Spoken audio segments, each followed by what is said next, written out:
Evening. How's everyone doing? Great. Okay, tonight we are honoring a family who has brought a lot of pride to this community. Tonight I'm going to be bestowing my only second key to the city in my almost 2.5 years as mayor, and it is going to a great family who has, like I said, brought a lot of pride to our city. We have a short video to describe what they've done, and then we'll go from there after that. So, Stacy, if you want to tee it up.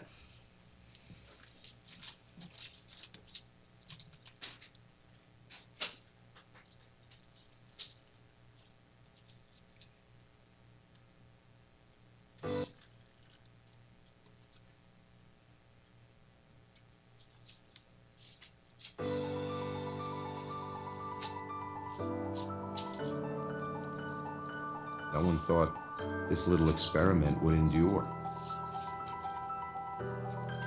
And now we've been the greatest nation in the world for so many years, and the symbol of that is the Capitol.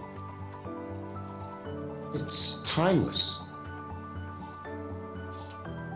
Every morning I go to the office. My office is just off the side of the rotunda. I always look up. It's an amazing thing to see. I'm just always in awe, and I just kind of pinch myself that this is a place I get to come to and work every day. When you see that dome of the Capitol, it evokes a patriotic and emotional response. It's America, and it's strong. It's alive. When I walk in, the heartbeat goes up. It's something that every American citizen can benefit from. The dome of the Capitol is a symbol of freedom like no other in the world.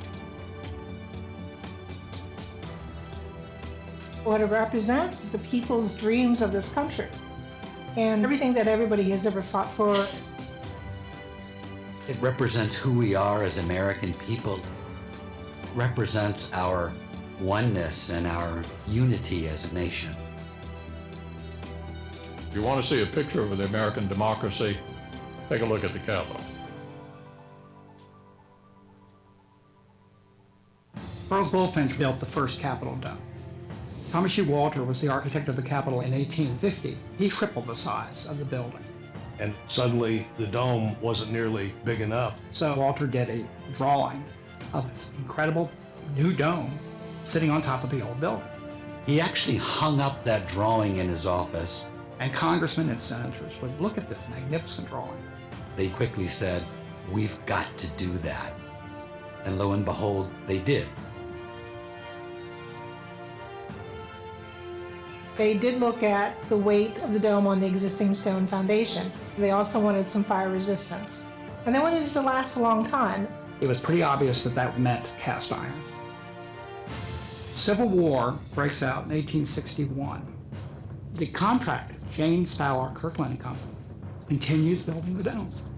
They only had about 10 people working. They couldn't do much every day, but they worked every single day.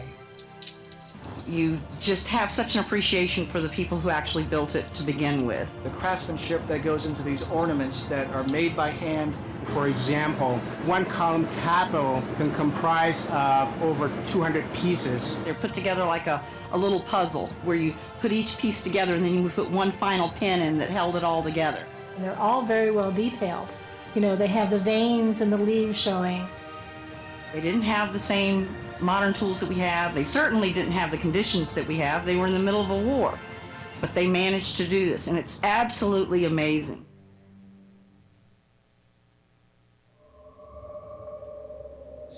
The dome is over 150 years old. It's cast iron. It's going to deteriorate over time, as with any building material. Over the years, rain, snow, ice took its toll. There were several studies done assessing the dome, documenting the cracks, over 1,300 cracks. Cracks that were several feet long in cast iron plates about 3/8 of an inch thick. We had a serious problem. Not only of the face of the dome, but also the components that keep the dome together. The entire structure was really threatened. It represented a safety concern. Literally hundreds of pieces that have broken off and fallen to the roof of the Capitol building. The last major restoration was back in 1959, 1960. They didn't go into as much detail as what we did. The repairs that were done were virtually all welded, and many of those welds have re-cracked. We learned that the rain gutters were completely clogged with rust that was pouring off the dome from all of the pieces that have been rusting. Ultimately, the water got inside the dome. I mean, look at what we could lose here, you know? A lot for a lot of people. It's an enormous task. It is going to be a long time before we're able to do this again. So it's very, very important that when we do it right. Before you even start on the job, there's a significant amount of planning. First, documenting the condition, estimates, schedules, plans. We have this very fragile artwork and sensitive artwork sitting in the middle of our projects. Pictures, paintings, you got everything in here. It's priceless. So the first thing we did was install the safety netting in the rotunda of the dome. The netting is what allows us to work on this side safely and have the public on that side.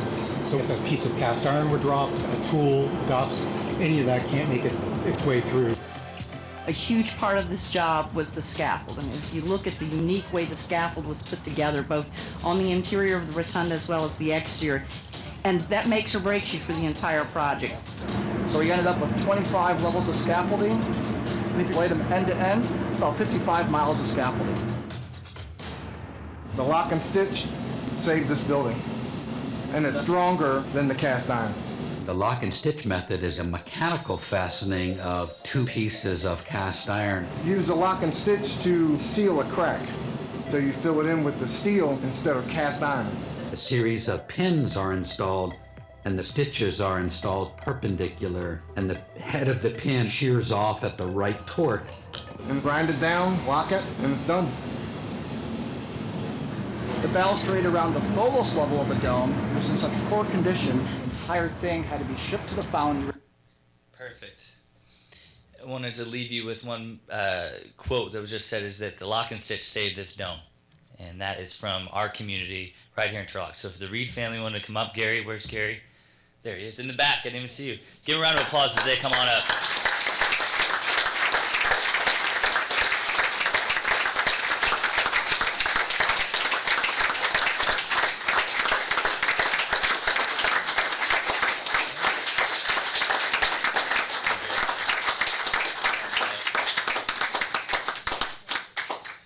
We as a community could not be more proud of what you've done, not only for our community, but for our nation. Like I said, it just sends chills down our spines hearing them say that. And so we're so proud to have you here, and I am even more proud to bestow upon you a key to the city. And it's for visitors that come in and make an impression on this community, and they go out into the world and do good things. And so the city of Turlock would like to congratulate them and honor them. But it's also for residents that also go out into the world and do good things and represent all that is good and great about the city of Turlock. And that is you, Gary. That is you and the Reed family. So congratulations. Thank you very much.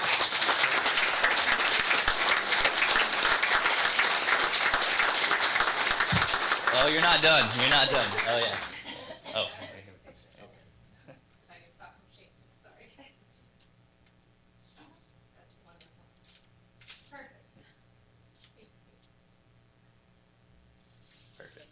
Well, you guys aren't done. There's a lot of people that want to say a few things. So, real quick, on behalf of the entire City Council, in recognition of your contribution to history in the restoration of the United States Capitol, the development and use of double-hook pins to restore the Capitol Dome is an example of your company's ingenuity and patriotism. Your commitment to completing the time-consuming task of maintaining the structural integrity of our nation's capital by hand is to be commended. On behalf of the entire City Council and grateful community, I present this key of the city to Gary Reed on behalf of Lock and Stitch with sincere congratulations on this monumental achievement. Congratulations.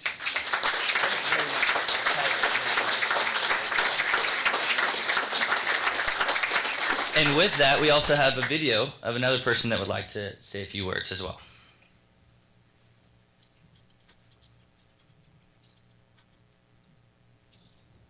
Well, Gary, Louise, and Brandy, congratulations once again.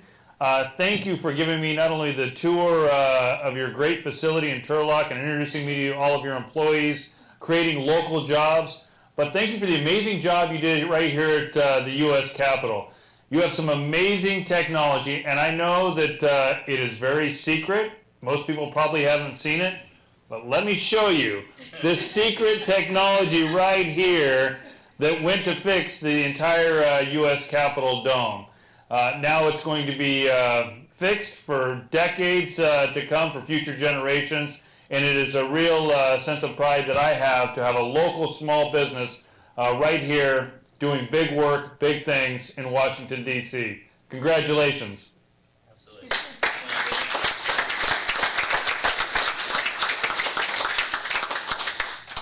Well, good evening. My name is Dana Ferrer, and on behalf of Congressman Jeff Denham, the United States House of Representatives, would like to present you with the congressional recognition on receiving the key to the city from the Turlock City Council. Lock and Stitch is forever ingrained in our nation's history with your contribution to the U.S. Capitol Dome Restoration Project. And with this gesture, you are now a part of Turlock's history. It's a wonderful honor and one that you should be extremely grateful for. And we just commend you. And over this whole time, it's not only have you contributed to small business here in Turlock, our history, but you've become friends of mine, and I am so proud to be up here recognizing you for this honor. Congratulations.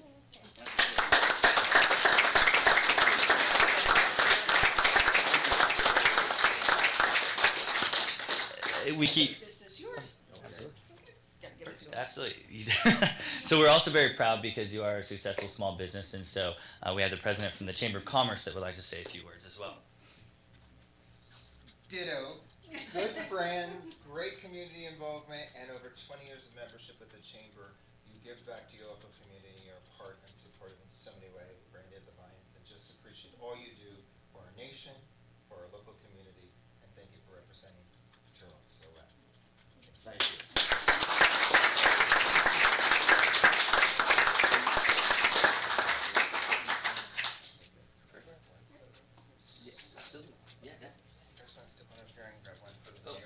Perfect. Actually, no, come on up, City Council. We're going to do the photos right now, I guess. Come on up.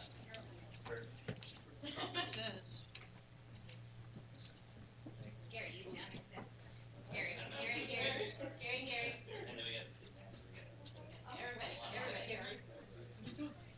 Yeah, I got the key. Gary. Here, you hold on. Gary's gonna go. Get over here. Come on.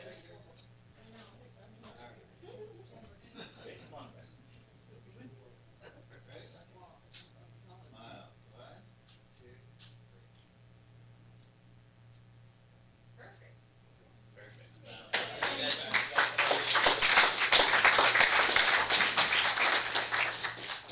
All right. This is the part where I always turn the microphone over to you. So if you want to say anything, you can. Well, thank you. Well, thank you all. This is wonderful.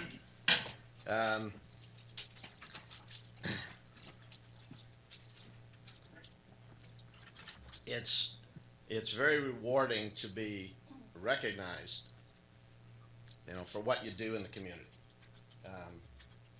We employ a lot of people, and that's a really big issue to Louise and I, is to create jobs, contribute back to the community, and to do something worthwhile. So thank you all very much for the kind words and the recognition. I just have one question.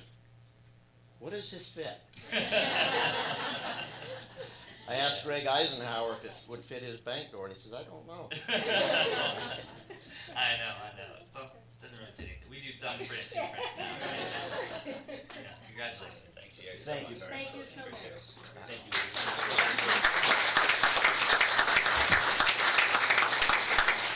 So briefly, they're in great company. The first key to the city I gave was to Grace Bishop, who was doing work around the world with some of the Syrian Christians that are persecuted and representing our community so well. And so you are the second addition to that. So I take giving a key to the city very seriously, and it's very rare. And so I hope that you get that message from me. So thank you so much for being such a great representation of the city of Turlock. Appreciate it.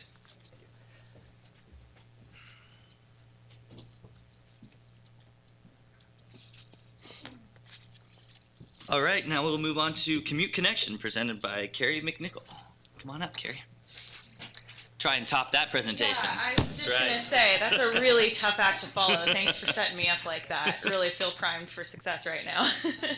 But congratulations to you guys. That's really, really cool. So I am here this evening to give you a little overview, the council and the community, about a revamped program that was formerly called Commute Connection and is now relaunched within the last 2 weeks as DIBS. Our goal is to connect people with transportation options to help them get around more easily, more efficiently, and more safely when they're traveling between home and work. So I'm going to show a little video, have a quick PowerPoint, and then we'll be on our merry way. So. Traffic. No one likes it. Getting to work or school. Traffic. No one likes it. Getting to work or school doesn't have to be like this. It's time to think outside the driver's seat. There's a new way to find your way around San Joaquin, Stanislaus, and Merced counties, as well as surrounding areas. It's called DIBS. It's your portal to all things smart travel. That means finding carpools and van pools, as well as learning about transit, rail, walking, and biking options. It's about smarter, healthier, more environmentally friendly travel. Are you ready to call dibs on smart travel your way? Visit dibsmyway.com to register for free. When you log your trips, you can win great prizes. So what are you waiting for? Call dibs on smarter travel today.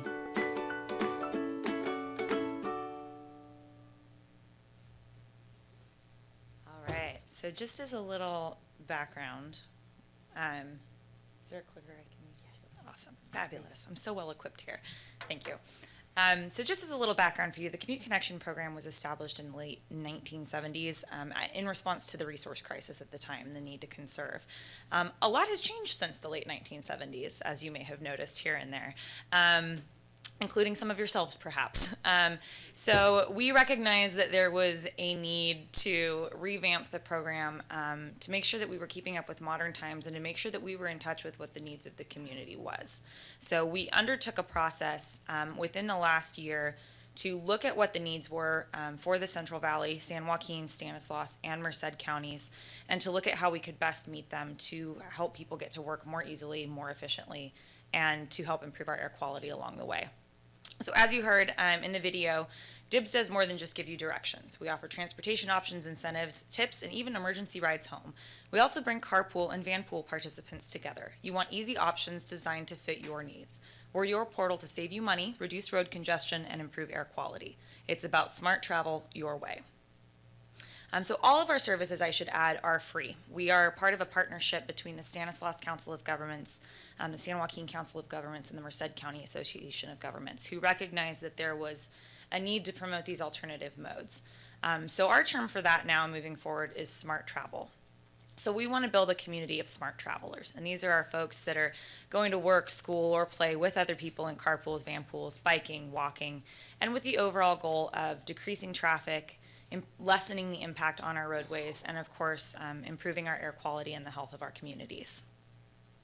So we have a variety of ways that we do that, and our sort of new call to action out of this is to make everything as easy and convenient as we possibly can for people in the community to get connected with resources. And we want to make it cool if we can too. So our goal is to have people become a member, to plan their travel or commute on our trip planner at dibsmyway.com, record that travel, and then of course we'll do some incentives and some prizes to help reward them for that as well. So many of our core services that we've had over the years, which a few of you may be familiar with, have remained and will be enhanced. So we offer an extensive trip planning service, which I'll go into a little more detail about, including support for finding carpool partners, van pool partners, getting connected with transit. We work closely with the transit manager here at the city of Turlock, for instance, biking and walking in the community, our emergency ride home program, and then we do a lot of support with the business community and with large employers to make sure that they can get their employees to and from work as well. So the trip planning system that I mentioned gives you an A to Z list of options for your commute. So you go to dibsmyway.com, enter where you're coming from, where you're going to, and you'll see a list of all the people that you can carpool with, van pools that are available that have seats if you've got a longer distance commute, and an option to contact that driver. You'll also get information on bike routes, what the safest bike route or walking route is, and even if there's bike buddies on there that are maybe looking for someone to ride with to and from work, just to make you feel a little more comfortable. And then there's also transit schedules, and a lot of information on how you can get the best transit route to meet your needs as well. We have, this slide is actually incorrect in a positive way. We actually have over 7,000 members in our database now that you can connect with for those options. And then, of course, incentives. Everybody likes a little reward for doing the right thing. So we try to do what we can to both encourage participation and then make it easier and more comfortable for people to get involved as well. For our van pools, we offer a voucher program. So we offer $200 a month for new van pools for their first year, and then $100 a month long-term after that. So these are those groups of 8 to 12 commuters that have over that 20-mile long-distance commute. People who are traveling maybe down to Merced, up to Stockton, perhaps even over to the Bay Area, are folks that travel that long slog over the Altamont every day to those jobs. So a way to make them a little more comfortable and a little easier. Our emergency ride home program is what I like to call the peace of mind policy.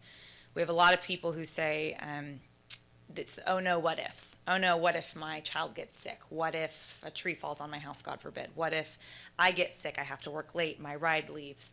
We will pay for their ride home up to 4 times a year in a taxi cab, rental car, Lyft, or Uber service, just to give them that peace of mind that helps them say, it's okay, I feel comfortable leaving my car behind today and hopping in with someone else. We also have through our system a trip logging service. So as you go in and you've got that carpool buddy, you found that perfect transit route, you're on your bike one day a week, maybe that's all it takes. You can go in and easily track those trips, and from that see the impact that you're having. See the money that you've saved, the calories you've burned, even the pounds of CO2 you've decreased and things like that as well. And that will eventually be triggering different rewards in our system as well, whether it's a discount to your local bike shop off of a service, a gas card, things such as that just make it a little pat on the back for doing the right thing. And we also, I mentioned our employer services. So we work with many of the large employers throughout the region, and the small ones too, to help them create programs for their employees. A lot of the employers with over 100 employees are subject to the Valley Air District Rule 9410, which can be a little daunting if all of a sudden you have this mandate placed upon you and you're not really sure what you have to do to meet it. So we walk them through it, again, completely free, help them come up with a plan, and then provide them with everything they need to implement, from posters, marketing materials, web graphics, webinars, the whole gamut, whatever we can give to them to help make it easy for them to get their employees to work. In many cases, we also find that as our businesses are growing locally, they're running into the fantastic problem of not having enough parking. So whatever we can do to have there be less cars in their lot, make it so that their employees can get there, give the primo front row spots to the carpoolers maybe, we can help them out with that as well. So we have several new strategies we'll be launching in the next 6 to 12 months as well. I'll just highlight a couple of them for you quickly, because there's a lot in here, but some of the ones that I think might be of particular interest. We'll also be launching a school pool program next fall, which is designed to connect parents with one another, vetted at their school site for purposes of getting their children to and from school, in a way of advertising as well. Along the way, we'll also be doing a variety of surveys and evaluations, because our number one goal is to make sure that we're serving our commuter base, our taxpayers, our stakeholders as best we can. So the website, just a little preview, dibsmyway.com. You'll see on there the trip planner. Really easy, put in your to, put in your from, you see all of your results. And there's a great variety of resources on there as well. We're building it up every day. That's what I was doing before I came here this evening. So dibsmyway.com is that resource. And our goal with the trip logging and all the incentives and things is to hit 1 million smart travel miles logged by the year 2020. It's very attainable. It's a nice big juicy number, and it really will have an impact on our local roadways and on our air quality. It's something that you'll be able to tell a difference, and we're more than positive we can hit it even before that date. So just a quick preview of some of the advertising that you might see out and about. Again, we're going very consumer-centric, very user-friendly. I hope you see it out and about when you're on Facebook or driving or listening to the radio. 1 part carpool, 2 parts karaoke battle. Dibs is like a matchmaker, only better. We'll help match you with carpools, van pools, or transit.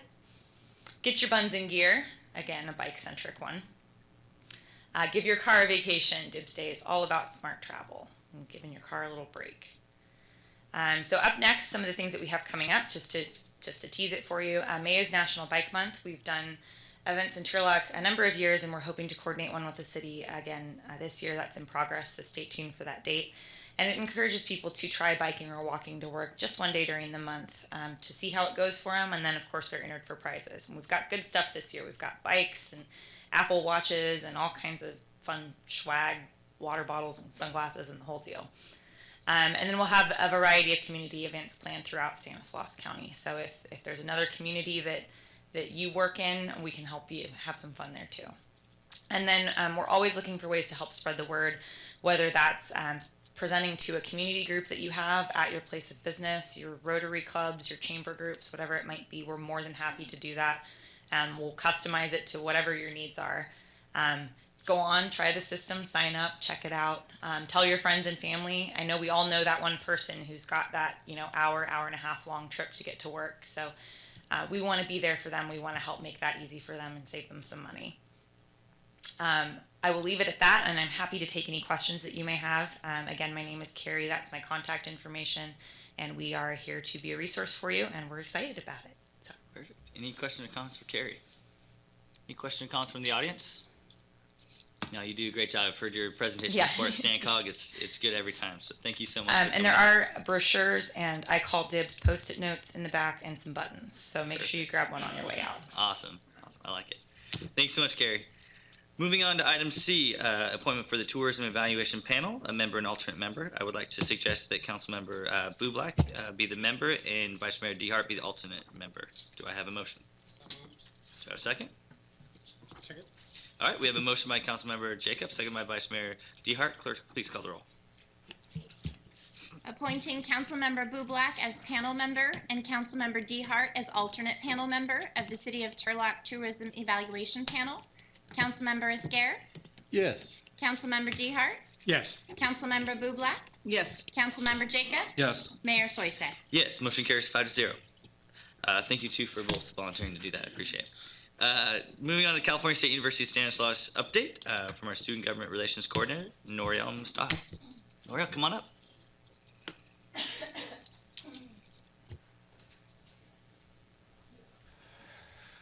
Right. Hello, Mayor and Turlock City Council. I'll begin my report with something about CSU system-related wide. So last Wednesday, unfortunately, the California State University Board of Trustees approved a tuition increase for fall 2017 that will affect our campus and every other campus in the CSU system.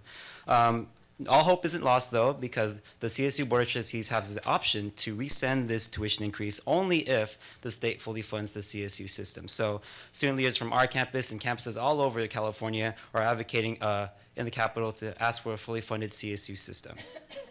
I'll now move on to the Turlock Transit. Our marketing plan for the Turlock Transit system is in full swing. We have been advertising the service through flyers, through t-shirts, and we've also created a video promoting the service, which I will show. We're all about our videos tonight. I like this. Yeah.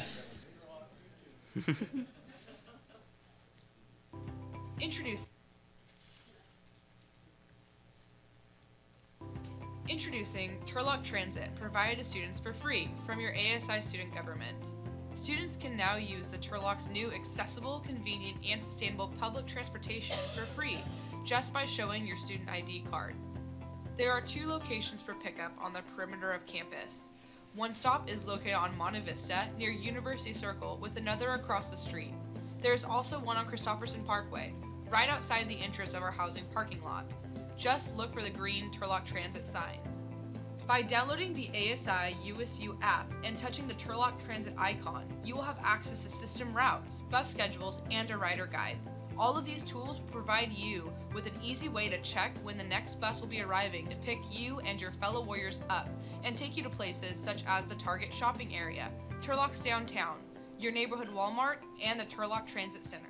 From grabbing lunch with your friends to weekly grocery shopping, Turlock Transit will get you to where you want to go. Load up as many times as you want between the hours of 6 a.m. and 9 p.m. during the week and from 9 a.m. to 7 p.m. on Saturday. The new buses are powered by clean natural gas and have bicycle carrying racks. When getting on the bus, show your Warrior ID card to the bus driver, then take your seat. Make sure to be aware of approaching stops. When you are one stop ahead of your destination, let the bus driver know by pressing or pulling the stop indicator. So get out there and take on the town Warriors with the new accessible, convenient, and sustainable Turlock Transit, where Warriors ride for free.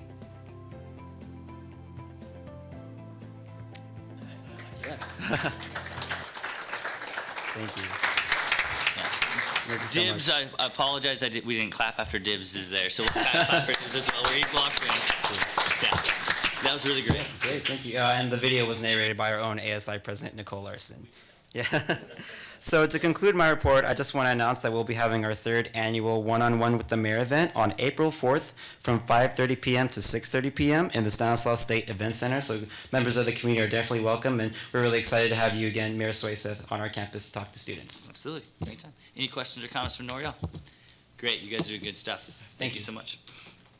All right. Moving on to the Turlock Regional Aviation Association update from President Todd Smith. Come on up, Todd.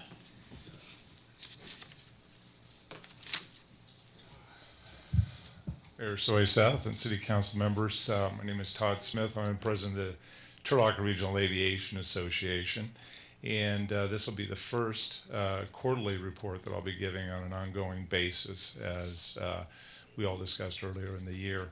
I understand, talking to Allison Van Gilder, that there was already a workshop having to do with the update in our grant funding, which, as she reported, is moving along quite nicely.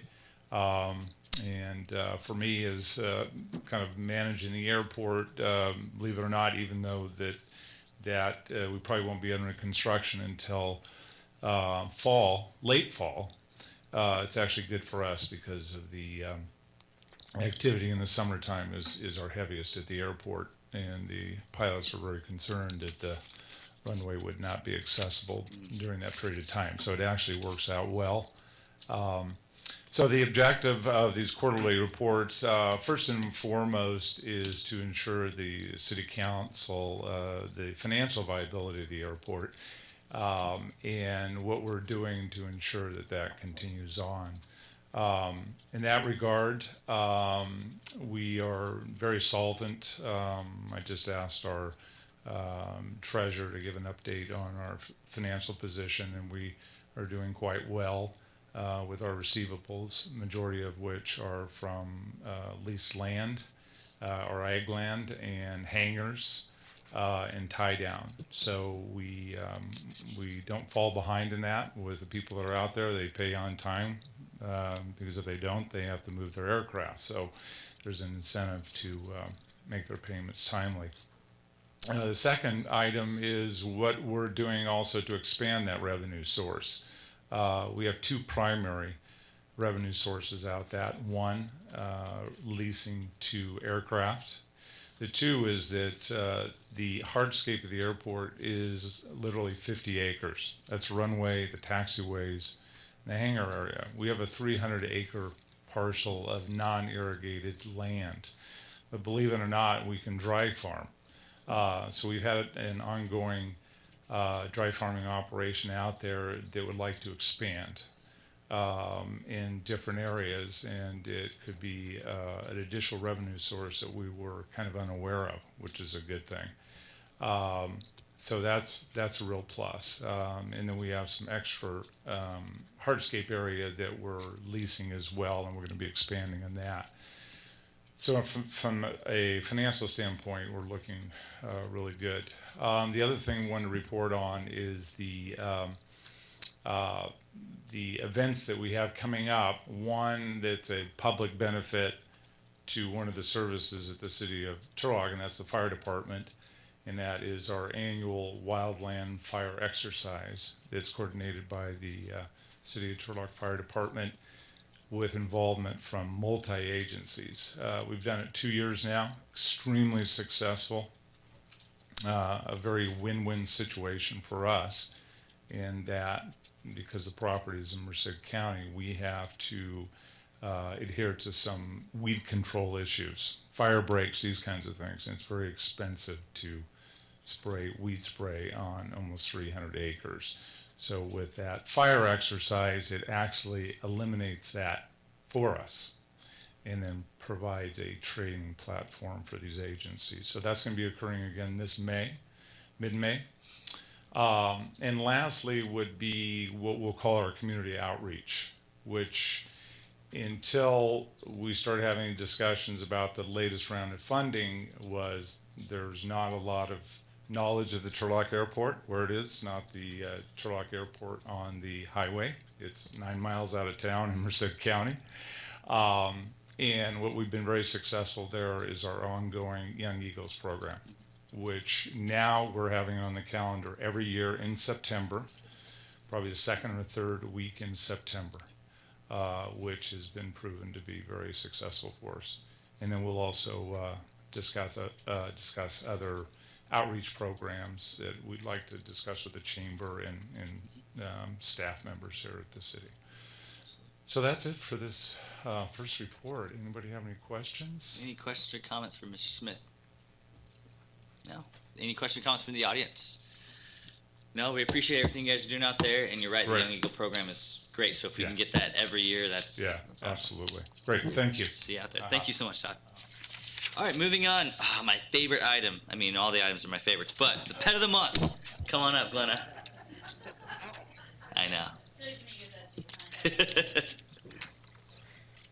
Good evening, everyone. How you doing? Pet of the month for April. Again, it's been an ongoing success for us. We are still at 100%, just to let you know that. All right, good. Pet of the Month fees are sponsored by T-MAPS. Again, their generous donation covers spay and neutering, microchip, first vaccine, rabies vaccine, and the city dog license for our city of Turlock residents. Previous Pet of the Month, Patty, in March. This little girl got adopted the day after our council meeting. The family was so excited to get her. She was a sweetheart. She'd been with us for quite a while. I am happy and also kind of sad to tell you that our Pet of the Month got adopted this morning. Oh, man. So this is Owen. So what we have decided to do, we are going to select another one because this family chose to pay the adoption fee and said that they would like to pay it forward. So we are going to be promoting a different Pet of the Month on our Facebook page. But Owen was our representative, so he's already posted. But he's a sweet little guy, and they're going to get themselves a wonderful pet. Perfect. We've had promotion every single month, but this month we are doing a special promotion in memory of our chaplain, Al Updike. For those of you who don't know, Chaplain Al was really supportive of our animal shelter. He actually used to come out and visit with our staff, help us through our processes that we have with our compassion fatigue that we would get. But he also liked to visit the big dogs because he said they never got a chance. He always brought his dogs with him, and he was a really sweetheart. So in honor of Chaplain Al, for the remainder of 2017, and with the chief's approval, we are going to be adopting all of our big dogs over 50 pounds at 50% off our adoption fees. So basically, individuals, the adoption fee of $50 will include all of the spay, neutering, microchip, rabies shot, and license for our city residents for the remainder of the year. And we've already adopted probably 3 big dogs before we kicked off this promotion. Great. So again, we like to do that in honor of him, and his family has been told as well. Again, please visit us at the Turlock Animal Shelter Monday through Saturday, 10 to 2. We are open for services during the shelter hours, but we're always there to support our citizens. So we are there early in the morning until the evenings to help with all of your animal control needs. Thank you. No, thank you so much, Glenna. I love the Updike discount. That is great. 50% off for 50 pounds or more. That's fantastic. Any questions or comments from the council? Chief, I think you have a supportive council on that idea, so I know it's your realm, but anyways.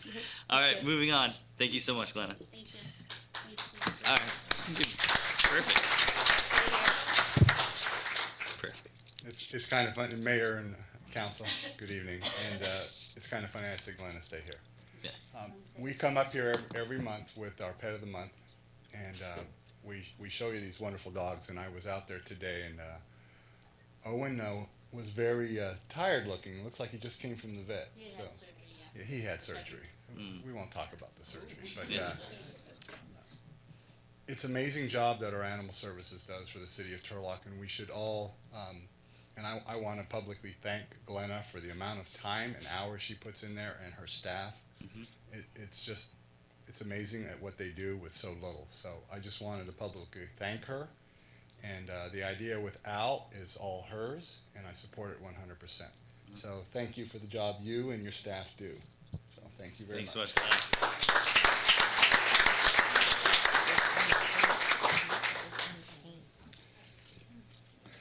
Mayor and Council, presenting to you your quarterly or your monthly update. And for the community, there's copies back there for you if you'd want to follow through. And I'm just going to hit a lot of the high points. You'll see our top 3 calls. And before we go, we're just into the year, so these numbers kind of will look high in some areas and low in others. That's the way statistics work. It works better when you have a higher average.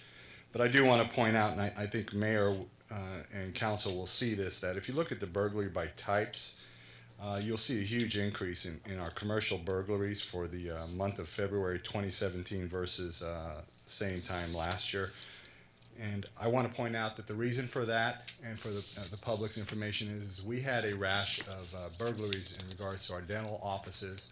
We took a proactive action on that with our crime analyst, and thank you to Council for providing that funding for that crime analyst. Her work, basically going through call by hand and bringing up the numbers and working with Ceres and Modesto, resulted in the apprehension of those individuals that caused this spike. And subsequently, our detectives division responded to Modesto and was able to get a confession of over 40 burglaries that occurred in Turlock. So kudos to our crime analysts, kudos to our detectives, but that's the reason why you see such that big number increase. Moving down, this was another item that Council is very concerned regarding our response time, as is the police department and all our staff. You'll note that for year to date so far for 17-16, we've had calls received a 62% increase. That's substantial, but our response times have dropped by 8%. Once again, this is early numbers, but it's a work in progress, and we're staying on top of it. I do want to point out under service demands, calls for service has increased for year to date by 4%. If you look at self-initiated calls, though, we've increased by 8%. The difference there is the calls for service are actually phoned in, but the self-initiated calls are what the officers are utilizing their free time. That's the time between responding to calls, writing reports, conducting investigations, booking evidence, etc. That available free time is their directed approach in regards to other activities that are issues with quality of life, whether it's individuals trespassing, whether it's making sure they're visible in our stores, our downtown district, our retail districts, in our neighborhoods. So you'll notice that they're out there, they're using every available amount of time that they have, and that's why you see that increase. And the bottom of the page, this is something that Councilmember Black talked to me about as we were walking near the cookie shop, and she did not buy me a cookie. I just want to let everybody know. I do like peanut butter cookies. Offered you a donut? Yeah, but you got to get those early in the morning. Anyway, council member had an excellent idea. The police department, you'll see on the chart for the citizens here, you'll notice that that is a map of our city, and the black lines separate what we call our beats. Each officer is assigned to a beat. Some beats have multiple officers depending on the shift overlaps and so forth. But what's of interest is the colored area, and those are the districts. Those are our voting districts. And it's kind of hard to see, and I'm going to move over here and see if I can make it happen.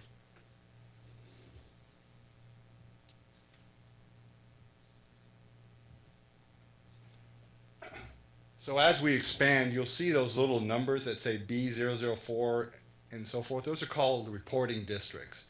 And each district has a number of reports that come in, whether it's a residential district or a business district. And what we had to do is we had to go through each one of the calls for service because our report management system is over 20 years old, so it was very difficult to pull specific numbers out. But you'll see on the top three calls, it took us a little while, but about 6 hours for our crime analysts to put it together. But you'll see under the districts, the top three calls. So it's interesting that you see the difference in the district areas and the type of calls. Some are heavy residential, some are business districts, and those are very interesting numbers. So there you are, a lot of work to do it, but we'll try to keep bringing that to you every month.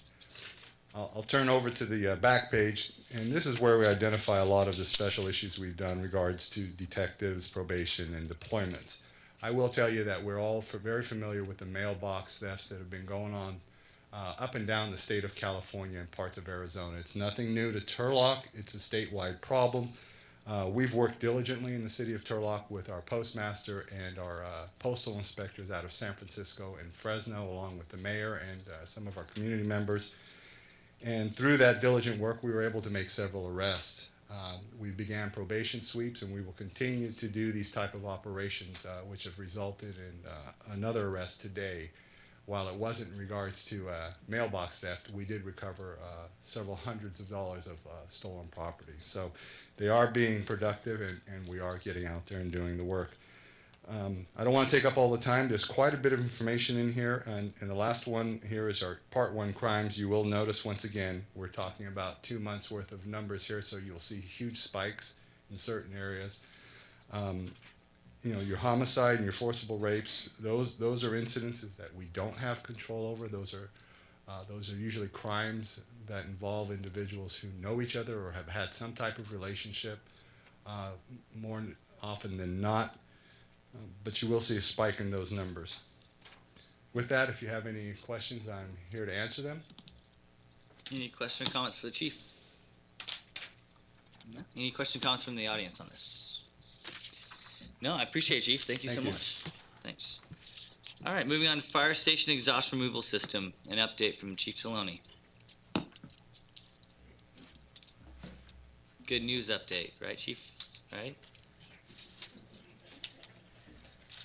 Oh, does he? Oh, public safety briefing. I apologize. Public safety Go first? for that. Yeah, you can do that first. Then we'll go into exhaust removal. I get too excited.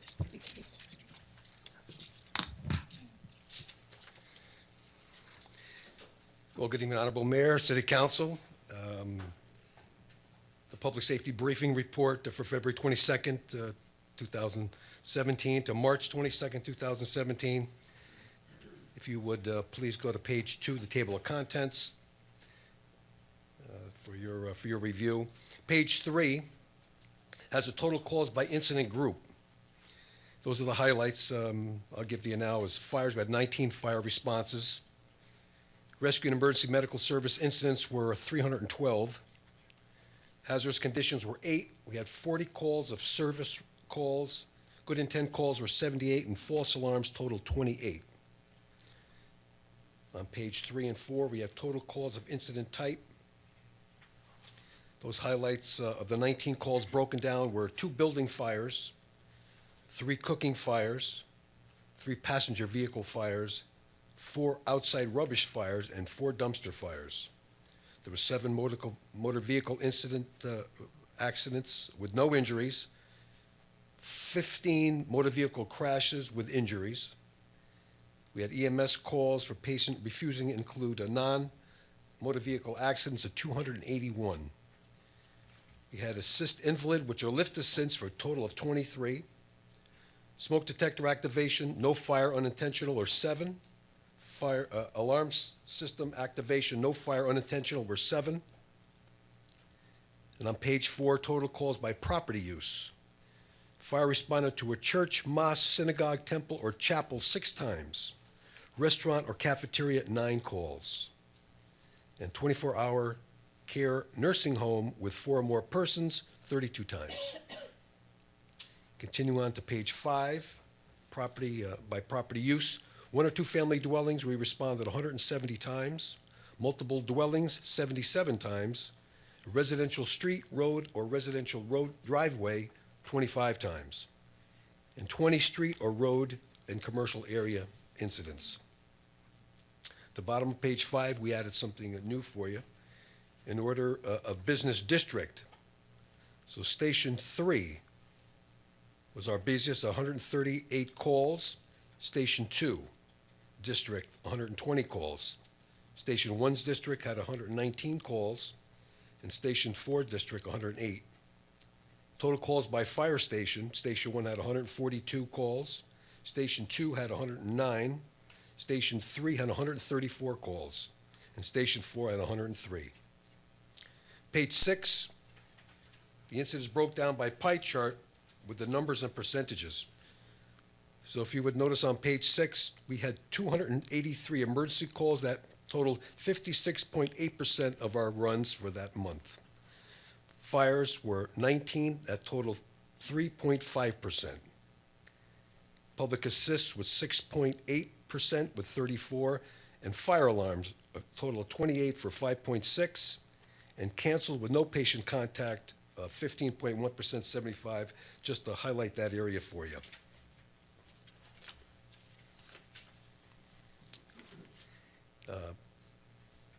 Please note the operations highlights are on page 7 and 8.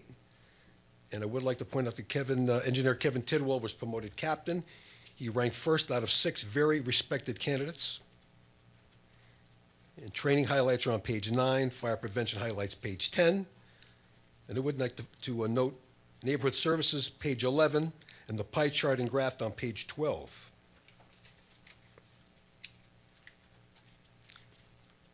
The code violation inspections have been broken down for your review. If I could just call out sign removal, at 51 signs were taken down at a total of 24% of what they did that month. Shopping carts were 44 shopping carts, broken down to 18% of what they did that month. Conclusion, social media highlights are on page 13. It's been very successful, and I'd be happy to answer any questions you have at this time. Any questions or comments for the chief at this time? Any questions or comments from the audience?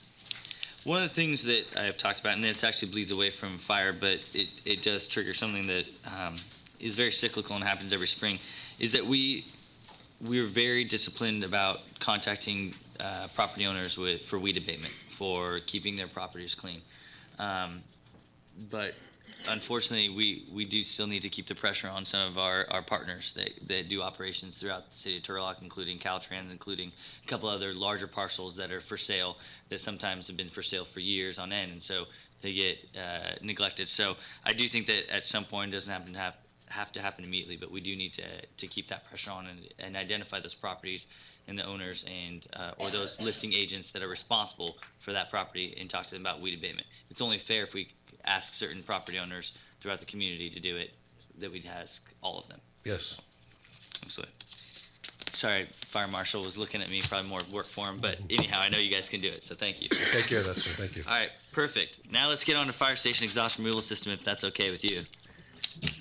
Very eager for this topic.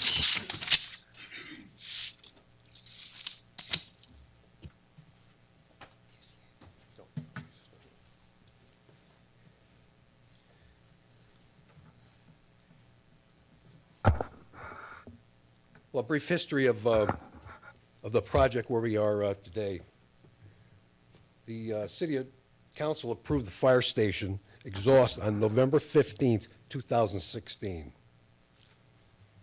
The importance of the diesel exhaust system in firehouses is directly related to firefighter health and safety concerns. And it registers close to home at a Turlock City firefighter engineer on January 10, 2014, a 23-year veteran died of pancreatic cancer.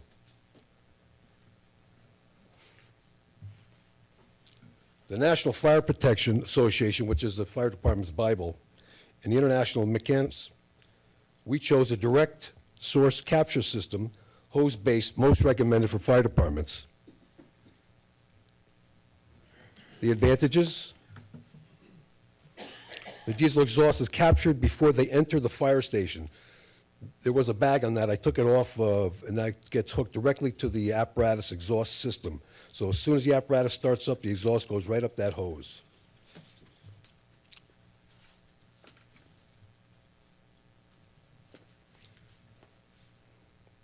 It extends right up to the top of the ceiling, and as the fire apparatus starts up, the exhaust goes right up the hose. The engineer drives the apparatus out. There's a tracking mechanism that takes that hose with it, and it releases as it goes out the door. The advantages: the diesel exhaust emissions, the benzene, are captured before they enter the fire station. That's very, very important. You'll see here we have the battalion chief's vehicle. So every vehicle in the firehouse must comply and have that diesel exhaust system hook up to their vehicle. The disadvantages, replacement costs after years of use, the hose gets worn out. The benzene exposure and the exhaust are benzene and 40 other contaminants. The exposure to firefighters primarily breathing in toxic chemicals. The exhaust residue sticks to walls, ceilings, turnout gear, tools, equipment in the firehouse bays, and other surfaces in the firehouse. It becomes embedded in clothing and other furniture. The ceiling tiles turn dark in color due to the soot. And many of our stations have workout areas attached on the fire floor, right next to these systems. We tried to highlight for you now, yellow, that's the exhaust system. It goes up the track of the hose and out through that piping and vents out to the outside air. Once the toxic gases are dispersed into the air, there's no problem because it's not in a confined area. This is Station 1. There's a lot of ductwork going on to vent all the apparatus that's housed there to get that exhaust out into the atmosphere. This is Station 34. We'll start here, and in closing, I'll give a brief update on where we are as of this morning. Station 34, the mechanical installation was completed on March 15th.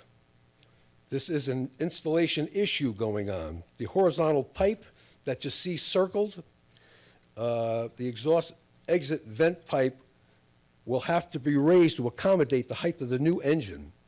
This was put in according to the old engine. The new engine is significantly higher, and that wasn't taken into effect. So that pipe that we have circled now has to be raised. So delaying time again. Currently, the new engine, once it's in service, engine 34 will not be able to back into the apparatus bay. And currently, no electrical work has been performed. Station 32, the mechanical installation was completed on March 17th. To date, no electrical work was performed. Station 31, mechanical installation was completed. No electrical work has been performed. Station 33, the installation started this morning. We're happy to say. Per the installers, it should be completed in about a week. Again, no electrical work has been completed. So all 4 stations are waiting for the electrician to start work. And that's all I have to report today. I wish it was better news. Be happy to answer any questions. Well, I've got questions. Any questions or comments from the council? This has been the most frustrating rollout of any program that we've had. It's something that's crucial to our fire department. I just do not understand why it's taken so long and why we're making mistakes like this. And I don't think it's not directed at any one staff member or anyone here. It's very frustrating because all 5 of us take this so seriously. And the fact that these haven't been rolled out and executed properly, I just don't get it. So I guess my question is really more of a comment. I do think we need a full after-action review as to what the rollout how this occurred, why the delays were there, and I'd love to talk to the installers and talk about what we can do better in the future, because it just doesn't make sense that it's taken this long. It just doesn't. I would like to add, I think when a project affects a department, I think the department should be at the table in the selection process. But I would like to ask questions, pointed or not. I would just like to ask questions, and I would like an opportunity. Absolutely. So I don't think the AAR has to be public. So I trust the city manager. I know that he shares my frustrations, and so he'll have some dialogue about constructive criticism about how we can improve this going forward for everything, from whether it's exhaust removal or getting the grounds to where they need to be for training, and other departments when you have interdepartment coordination, and then you have an outside contractor all mixed together. I think that's something that we can explore. City manager. Thank you, Mayor, members of council. I will certainly be sitting down with the city engineer and the fire chief tomorrow. I didn't have the privilege of seeing this presentation. Much of this detail is new to me. However, I will tell you, I'm well aware that the project is tracking behind.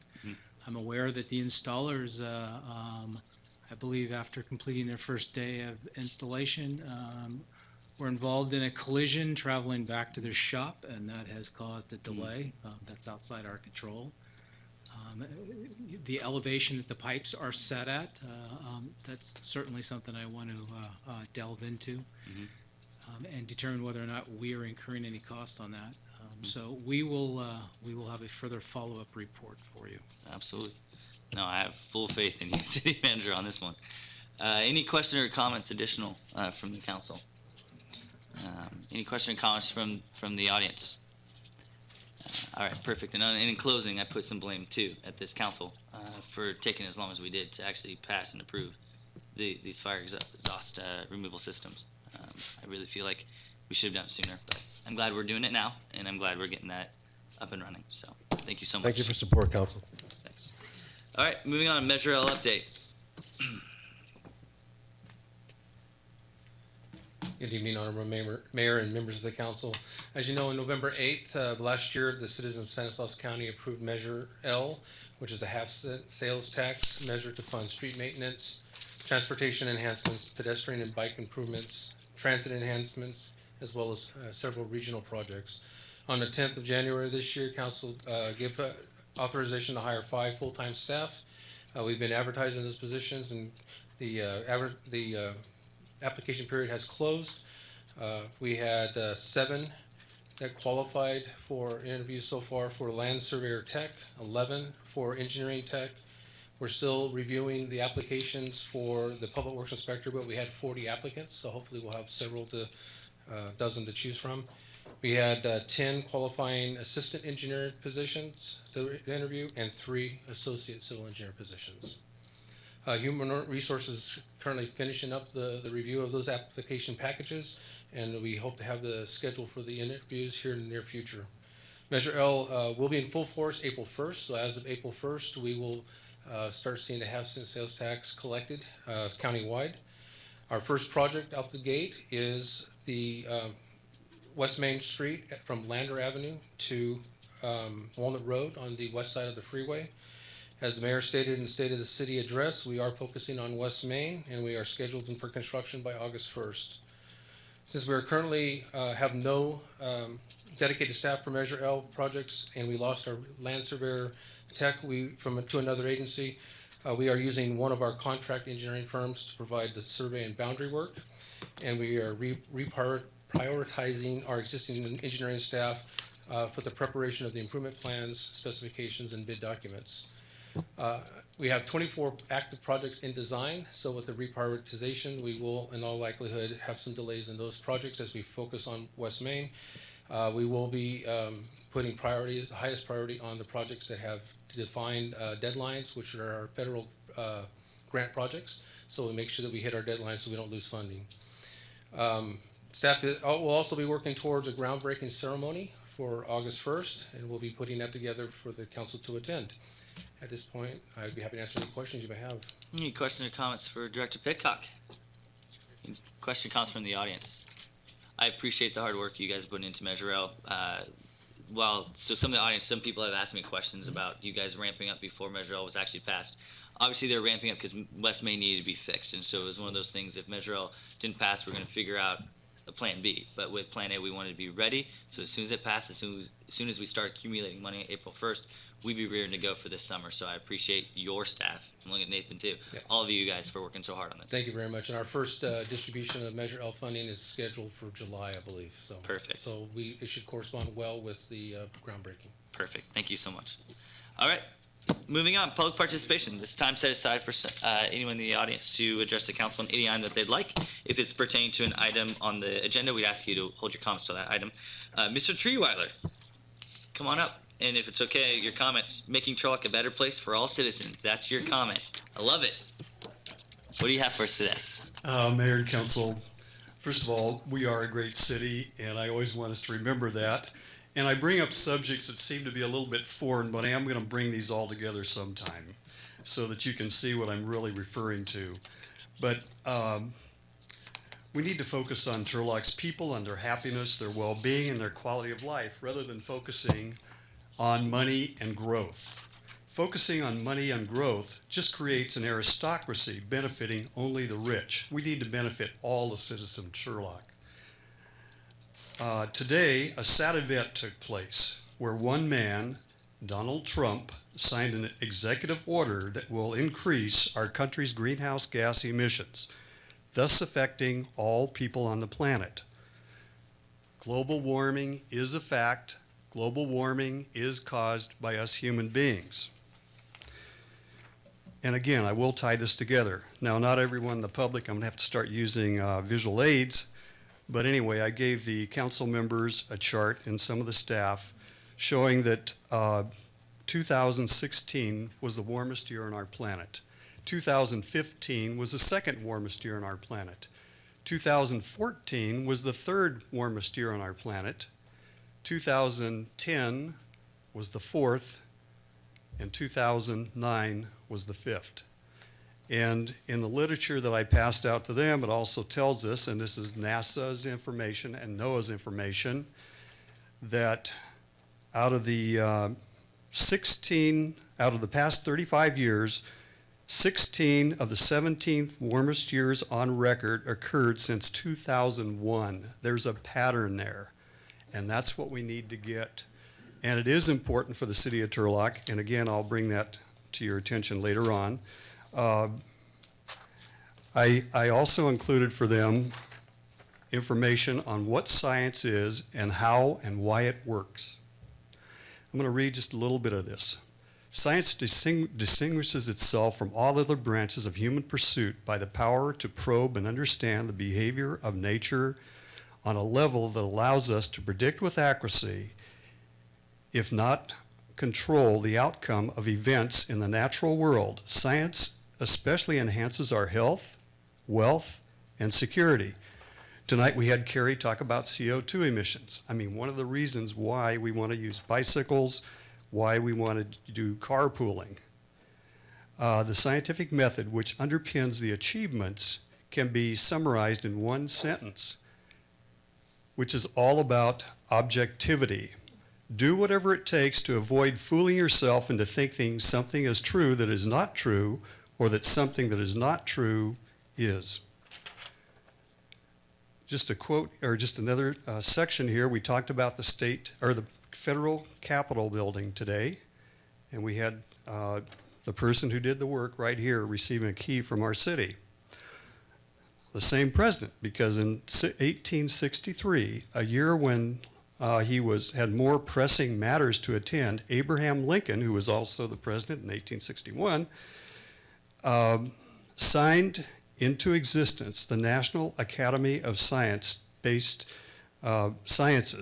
based on an act of Congress. This body would provide independent, objective advice to the nation on matters related to science and technology. Today, other government agencies with scientific missions serve similar purposes, including NASA, which explores space and aeronautics, and NOAA, which explores Earth's weather and climate. And again, I'm going to tie these things into how our city can, what our city can do here in Turlock to improve our city for all citizens. And that's my presentation tonight. Thank you. Thank you so much, Mr. Trueweiler. Appreciate it. Anyone else from the audience like to address the council? All right, I will close public participation. Moving on to declaration of conflicts of interest and disqualifications. Looking left and right, seeing none. Disclosure of top 10 maximum contributors can be found in our agenda packets or online. If you have trouble accessing them, our clerk can help you with that. Moving on to the consent calendar, there is one modification. There is going to be a green sheet added to item B. There's a correction to item 5K within the regular meeting minutes of last meeting, and it's changing action from motion to the resolution. So with that change, with the green sheet, what is the pleasure of the council on the consent calendar? All right, we have a motion by Councilmember Jacobs, second by Vice Mayor Dehart. Clerk, please call the roll.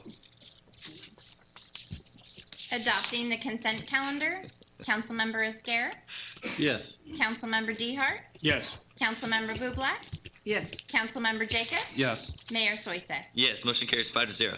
We have no final readings. We also have no public hearings, and we're moving on to scheduled matters. 8A, a request to adopt the City of Turlock 1,000 Flags Initiative and adopt the City of Turlock flag policy and determine painting of red and blue striping on a portion of Joe Gallison Memorial Parkway is exempt from the provisions of the California Environmental Quality Act, and authorize painting of red and blue striping on a portion of Joe Gallison Memorial Parkway, and appropriate $5,000 to fund the purchase of program supplies for the 1,000 Flags Initiative and associated projects. Director Van Gilder. I walked really slow so that you wouldn't try to make me read all that. So. Right. I like it. Good evening, Mayor and Council. It is truly my honor to be in a position to present this item for your consideration. I know the mayor had alluded to many of these items that I'm going to touch on at his State of the City, but our staff is very proud to be a part of this, and we look forward to rolling these initiatives out should you approve that tonight. Of the initiatives that are before you, there are three components that I would say are the main focuses. The first initiative is our 1,000 Flags campaign, and really the impetus behind that is encouraging our residents and business owners to fly their flag. The goal being that we would have 1,000 flags flying throughout Turlock before Veterans Day. We're actually working on opportunities to have people register their flags so that we can keep track of those numbers and be able to report back on that. Part of that is designating certain corridors in Turlock as our 1,000 Flag corridors. They're identified in the staff report as Main Street between Palm and Lander, along Canal Drive, the Joe Gallison Parkway between Canal and Daubenberger, as well as Countryside Drive between Folkearth and Monte Vista. As a complement to the 1,000 Flags initiative is the request for council to adopt a city flag policy. This will help us better manage our flag etiquette at all city facilities, and we think it's appropriate that we have this in place to help make sure that we are in line with proper protocols. Finally, rounding out the initiative is a focus on recognizing and honoring those who serve in our public safety departments in our community. And the idea that we're presenting for consideration is to take a section of the Joe Gallison Parkway and essentially highlight it with red and blue striping that will essentially mark that area as the way that we want to recognize and honor the sacrifice that our public safety personnel make for us every day in this community. So as you can see up on the screen, we have the seal, if you will, for the city's 1,000 Flag campaign. This will be utilized in all of the marketing material should it be approved.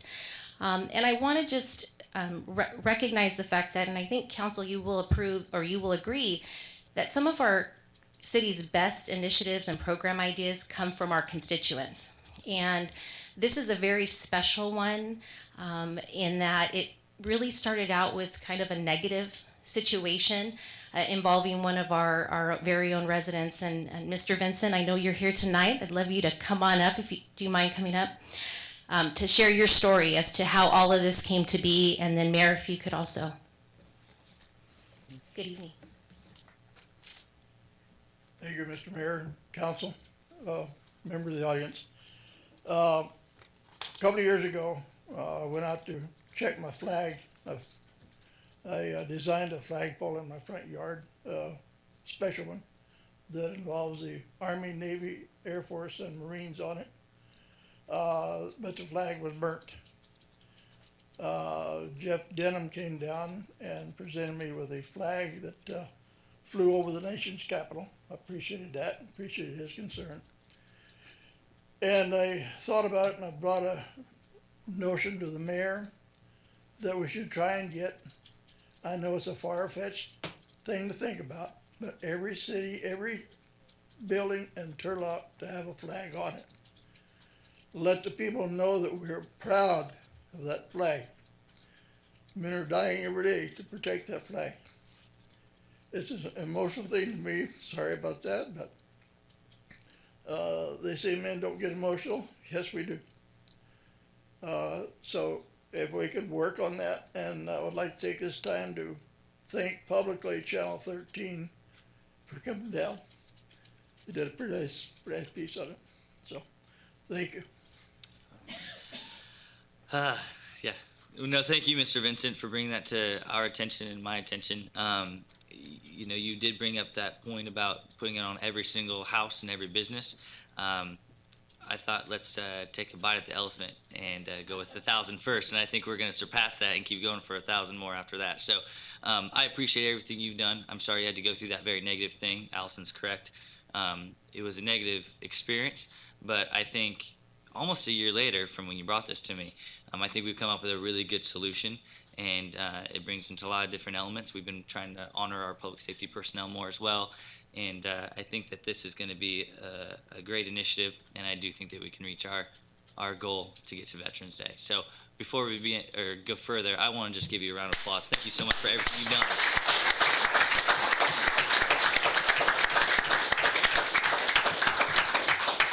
And with that, I know that there's a fellow council member this is very dear to him as well. So to the Vice Mayor, I'm going to turn the microphone over to you as well.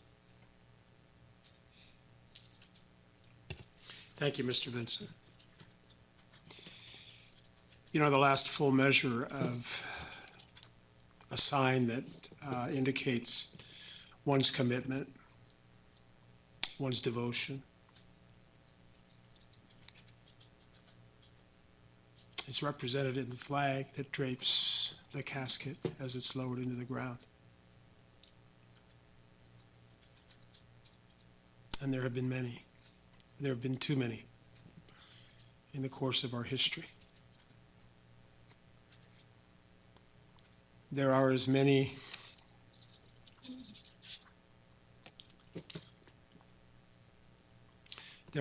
walking yet today that are proud, like Mr. Vincent, to fly the flag.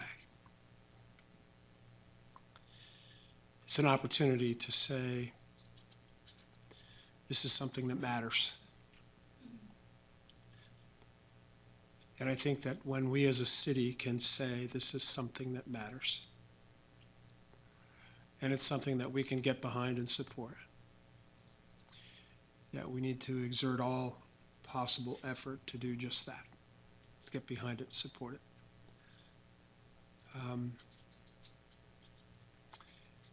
I've said it twice, I'll say it again, Mr. Vincent, thank you. Thanks all of Turlock. Knowing that that flag's there in the middle of a sandwich is, and I'll not be more descriptive, is very encouraging. I would wholeheartedly, Mayor, not just endorse the program, but as I did at the State of the City, assuming that there's no additional comments, sir, I would be proud to advance this measure. Perfect. We'll put that on hold for a second. I appreciate that. With that, I would like to open this up to the public because there's a few people that did want to speak to this. Dana Ferrer from Congressman Denham's office has requested she wanted to add some comments to this. Dana. Mayor, City Council, I attended the State of the City and was disappointed to hear that our post office and other buildings, issues with either the flagpole or what have you. No sooner did the State of the City end, I texted the congressman and said, hey, your post office in your city, of your residents, their flag, there's an issue with the flag. The mayor's initiated a 1,000 flag initiative. How about donating a flag? He responded immediately, absolutely, would love to. And then hearing that the Turlock Library also had an issue with their flag, again, asked if he would be so honored to donate another flag, and again, without hesitation, absolutely. So I'm here today to present 2 flags, having not known the specifics. They're just your nylon 3x5, so they're somewhat ceremonial. But if they need a 4x6 or a 5x8, we'll be happy to exchange them for the proper flag to fly at the post office and the library here in Turlock. So on behalf of the Congressman, would like to donate these 2 flags. Absolutely. Thank you so much. That's great.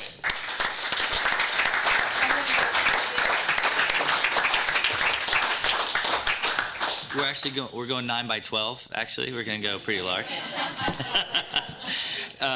Someone else that commented, and this is a family that does so much for our community and is just very involved in multiple aspects of the community, is the Marchett family.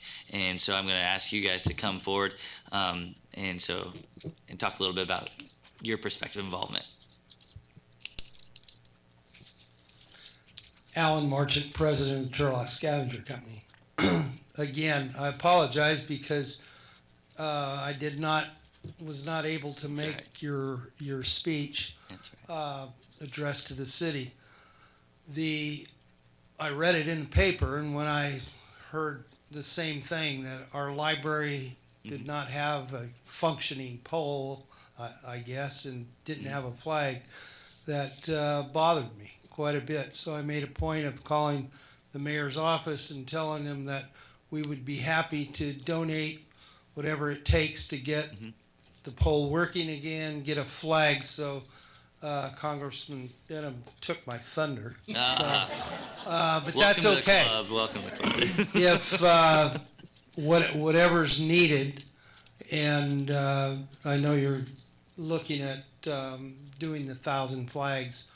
We if we can't do it for the library or the post office, we'd be happy to work on the 1,000 flags, whatever. We'd love to donate to that program to get that going. Absolutely, yeah.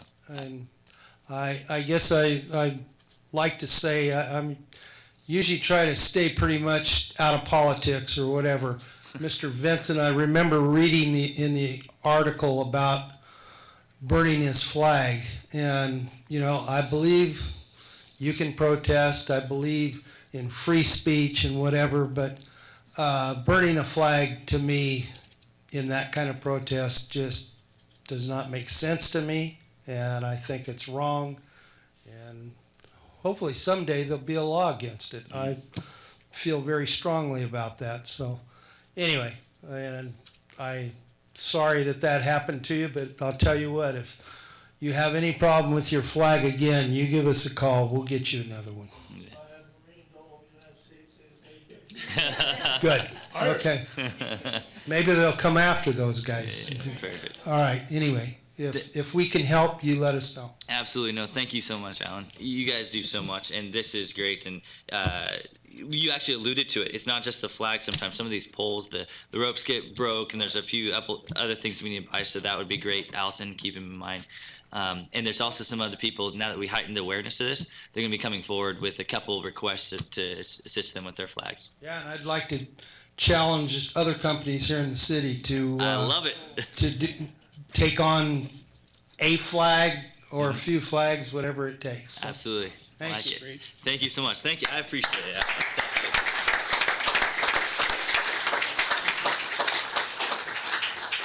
Perfect. Is there anyone else from the audience that would like to speak on this topic? All right, I'll close public participation. I'm sorry, Councilman Nascar. Yes, you have a comment? Yes, I had a couple of comments I wanted to put forward. First of all, I want to echo Mr. Marchant's comments. I feel exactly the same way. And however, I do want to caution, this is a very, the project is, the intent is great. I like it. However, I do not want anyone out there to feel like they're being bullied into anything. You'll look at my collar, I wear the flag. Every meeting, you'll see this right here.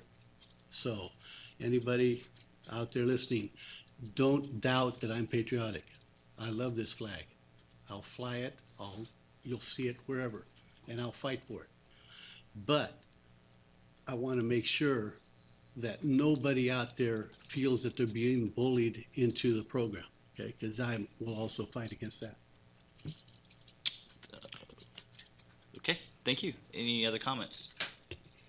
I'm not trying for a motion or anything, but if we could just go to the resolution real quickly, and under the fourth whereas, if we can change it, it says, currently it says, whereas a city of 1,000 flags, Turlock will be known as a community that exhibits patriotism and appreciation for our country and those who serve. And I'd like to put a parenthesis and a D and then another parenthesis, because we need to talk about the past as well as the present. Absolutely. Good catch. Any other comments on this one? All right. Well, before I entertain a second to the motion that was already made by Vice Mayor DeHart, I'd be remiss to say that the red and blue lines, which is going to be a great addition to talk about our public safety personnel, is from none other than Officer Cervanka, who contacted me and said, "What do you think about this?" I think it was a town in Massachusetts or Maryland, I might get it wrong, that was doing it. And so we brainstormed a lot to figure out what would be the appropriate way to do it. So I can't thank you enough for reaching out and telling me and giving me a good idea to run with. So full credit goes to you for the lines, and I appreciate it. And I know you're a runner, so you and I need to take a jog down that path once they're down, okay? Sounds good. All right, so I have a motion on the table. We do need to take the resolution first before we take the others. So I have a motion by Vice Mayor DeHart, seconded by Councilmember Jacob, but we have another section to go. Clerk, can you please read back and call the roll on those two, or those three? Adopting the City of Turlock 1,000 Flags Initiative and designating Main Street from Palm Street to Lander Avenue, Countryside Drive from Folkerth Road to Monte Vista Avenue, and Joe Gallison Memorial Parkway along Canal Drive as flag corridors. Adopting the City of Turlock flag policy to ensure flag etiquette at city facilities while promoting patriotism in the community. Authorizing painting of red and blue striping. Okay.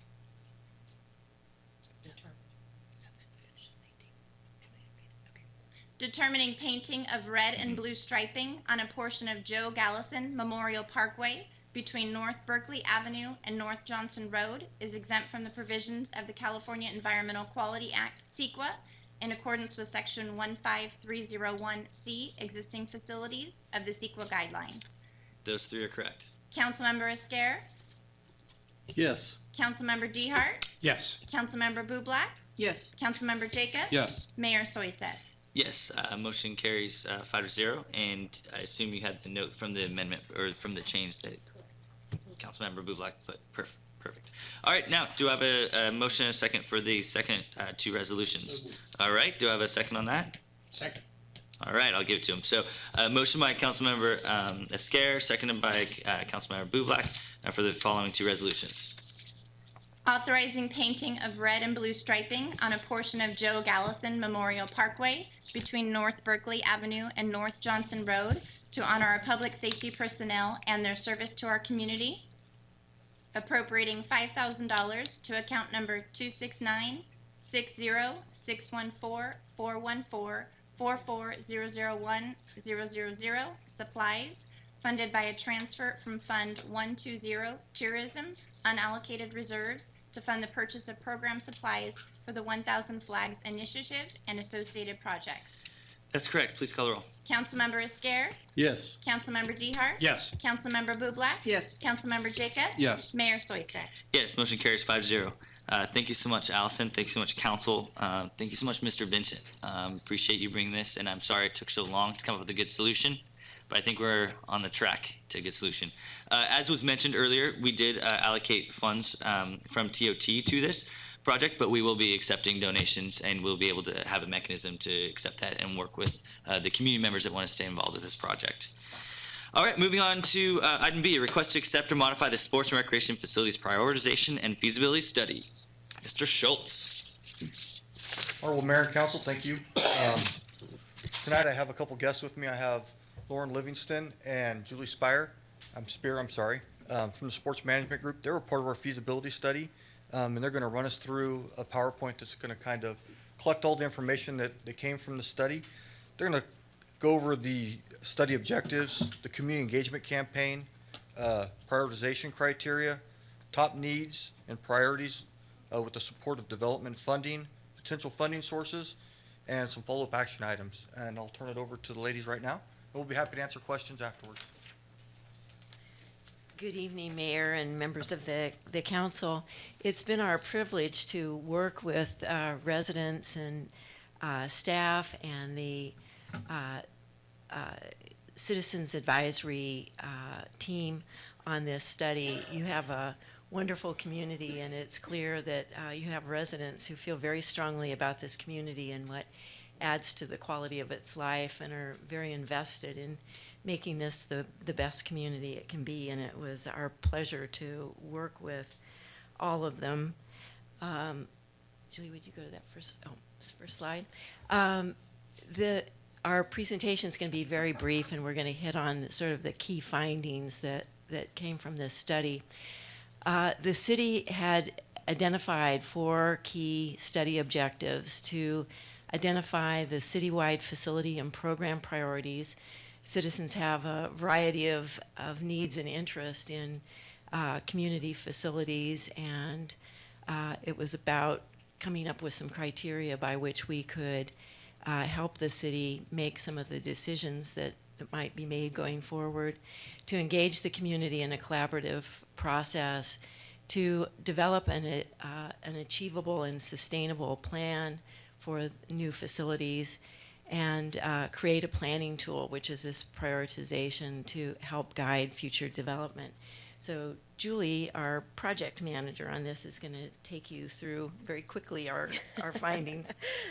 So one of the key criteria from the city was to engage the community. And so we kicked off the whole project with the Citizen Advisory Team, who were very crucial to helping us gain momentum with this project and really get a sense of what Turlock is all about. You know, a couple things that you're doing very well is developing the sense of community, because we certainly heard that loud and clear from the group. We also assisted the city with a lot of promotional materials, tried to do some outreach with community workshops. Your website was very crucial as far as getting the word out, the social media, and working with staff. One of the key components of our study was the surveys, and we ended up doing 2 of them, which was kind of new for us as far as we ended up reaching out 2 different seasons. So the results from the surveys showed a spring season and a fall, winter season. And the demographics of those responding was a little bit different, but the outcome was still similar, that we still ended up with the same priorities. So a couple of things that we were asking within the survey is, what is the prioritization? You know, how do we help council make decisions in the future? And that was one of the objectives of the study. And what we heard clearly was that your community wants facilities that currently do not exist. Doesn't mean that they don't feel that they need more fields or would like more fields or lighted courts. But their priority at this time is that they would like to see facilities that don't exist. They also want to see facilities that are flexible and offer a variety of activities, not limited purpose facilities. So not a fitness center, not a dedicated gym. They want facilities that are a little more ageless, timeless, and will accommodate programming into the future. Whoops, I'm sorry. The other thing that they want is projects that will support a variety of programs. So again, it's flexibility of spaces, multi-generational, multi-use. The other thing we heard clearly was that your community desires larger centralized facilities, and that speaks to that they're looking for a larger facility, a rec center, a community meeting place, over your smaller neighborhood centers. What's the key point here is it's not saying they don't want the neighborhood centers. It's just today your community really wants the recreation center, a meeting place, and aquatic center. So what we found, what was clear from the surveys and what we heard in our community workshops and our outreach, is that your top needs are your interconnected paths. And so we want to say thank you to the council, because you're already working on that, and your community appreciates that, and they really desire more of it. And that connection to your community core is what they're really looking for. Then the next item was a community recreation center. That was very clear on the top level priorities. They're looking for spaces that will support teen youth activities. We call it a room. It could be several rooms. It could be spaces that different programming can occur. They're also looking for courts. Your youth teams want more access to courts. Your adults would like more access to courts. So we did hear that a gymnasium, whether it's 2 or 3 courts, is desired. Classrooms and activity spaces. The third item was your aquatic center.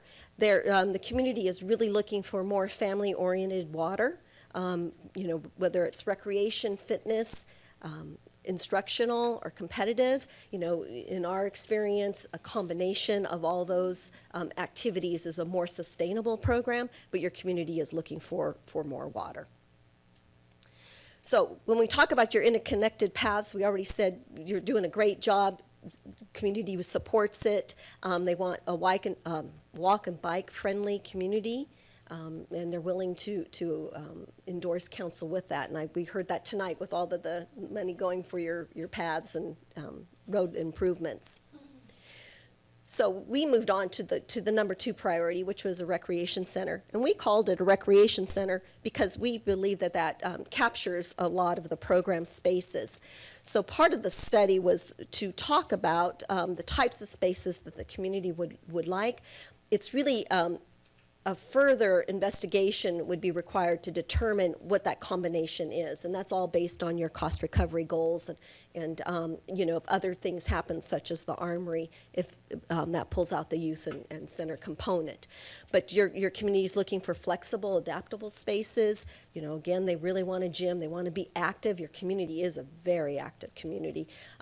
They're looking at fitness and wellness spaces, multi-generational, activity rooms, and social space. So the Community Rec Center, we're looking at something between 50 and 60,000 square feet. That was part of the feasibility, is to talk about what's the potential. Your capital cost range is 35 to 42 million, depending on all the components on that square footage. You can expect a cost recovery of 60 to 70%. Again, it's all based on the type of programming and fee structure that you put in place. And then your probable operating subsidy is about $200,000 to $400,000. So some potential capital funding sources, and the city of Turlock does a really good job about looking outside of the box, looking at your partners out there, taking the foresight that you don't really have to be the prime provider of every activity that the city's interested in, that you can share in those resources. Again, if there's an agreement on the priority projects, you should incorporate them in your capital facilities fund. Your developer financing is nearing, it's end of your developer terms. You probably got about a third of that you can put towards these new projects. So you may have to look at voter-approved financing, public-private partnerships, public nonprofit partnerships, and then look at your major donors, which you've had happen in the past in your projects. On the operational side of this, and this is to tell you how we got to our subsidy numbers and our cost recovery rates, is we look at user fees. We've done quite a few of these facilities, so we have an idea of how much of that percentage can come in at user fees. Rental fees is another key component. Program grants. It wouldn't be prudent to establish some kind of Friends of Recreation Foundation, especially if you want to keep your fees low. That way you can sponsor more of the residents to participate, and then to look at your operating partners. If there's nonprofits out there that would like gym time or fitness room time or program time, that's a way to combine and then charge back rates to offset your cost recovery. So the aquatic center was your third top priority within the top 3 that we're just talking about tonight. And aquatic centers are very interesting because there's many components, and there's quite a bit of advocates to the different components. You have your lap pool, which is your competitive pool, your fitness pool, and then you have your activity pool, which is your recreation, instructional, and leisure time pools. In order for pools to be sustainable, and I mean bringing in some type of cost recovery, it's usually a combination. It depends on the emphasis of the city and the residents. We are showing, for examples, two scenarios: an aquatic center that has about a 5,500 square foot activity pool. You can imagine it can be zero depth entry, couple slides, play features, and it needs to accommodate a wide variety of age groups if you want to get that family unit coming in all the time. We're also looking at a 25-yard 8-lane pool. That's more for your instructional, your aquatic fitness classes, intro to play water, that kind of thing. With these, you have to have a pool building, you have to support the locker rooms and the amenities. We're looking at a capital cost range from 10 to 12 million. The cost recovery for those kind of combined pools is 75 to 85%, and the operating subsidy is 60 to 100,000. The operating subsidy can go up or down depending on your fee structure, your partners, your season. I know in Turlock your operating season is pretty short, so we'd have to look at flexibility in your programming hours. So another scenario, just as another way to look at this, is that this is a more competitive type pool. Competitive pools typically don't bring in as much cost recovery, but they're supported year round, and so you do have a much healthier, wellness, fitness type of component on this. We were suggesting a 30-meter, 12-lane pool. It's just an example. With an 8-lane teaching pool, it's hard to mix the teaching pool with a competition pool because those have different water temperature requirements and different times that they need to be available. We continue with the 5,500 square foot activity pool. Again, it could be zero depth entries, water slides, play features. The capital cost range on this is 14 to 18 million. Cost recovery is about 60 to almost 90%. And your subsidy would be about 100,000 to 250,000 a year. When we look at operational funding sources, we take a look at your user fees. Turlock is very affordable in your program and user fees, so that may be something that you have to further analyze and determine if there's a higher cost recovery on some of these programs. Lessons is a key funding program. Your camps, day trips, pass sales. There's a way to maybe combine pass sales with another program and make it a bundled package, so to speak. So on the partnering side of things, you have your health industry out there. They're taking much more interest in water kind of fitness and wellness programs. Might be a way to reach out. Lane rentals is a big one with your competition teams and your organizations here. Another area that's starting to grow is more your sports tourism. If there's a way to tie it into your field rentals, your leagues, promote it that way. Families come, they're sitting out in the hot sun at the fields, invite them over to the pools and maybe have an incentive program with the promoter of your tournaments. Capital funding, we know, is a major consideration, and one thing we want to share with everyone is every city that's looked at trying to do public buildings has to start with step one, and that is, what do we need, where do we put it, and how do we fund it? So we understand how big a hurdle that can seem, but you've got to take the first step. We've already shown in the surveys that your community is willing to fund some of these projects, and so you need to bring those community groups together and maybe establish a task force and continue that communication and dialogue with them and fine-tune your space programming for any of these facilities. Testing of voter support would be key, which components might be of interest and voter approved. And then there's, of course, your public-private partnerships and grants and private donations.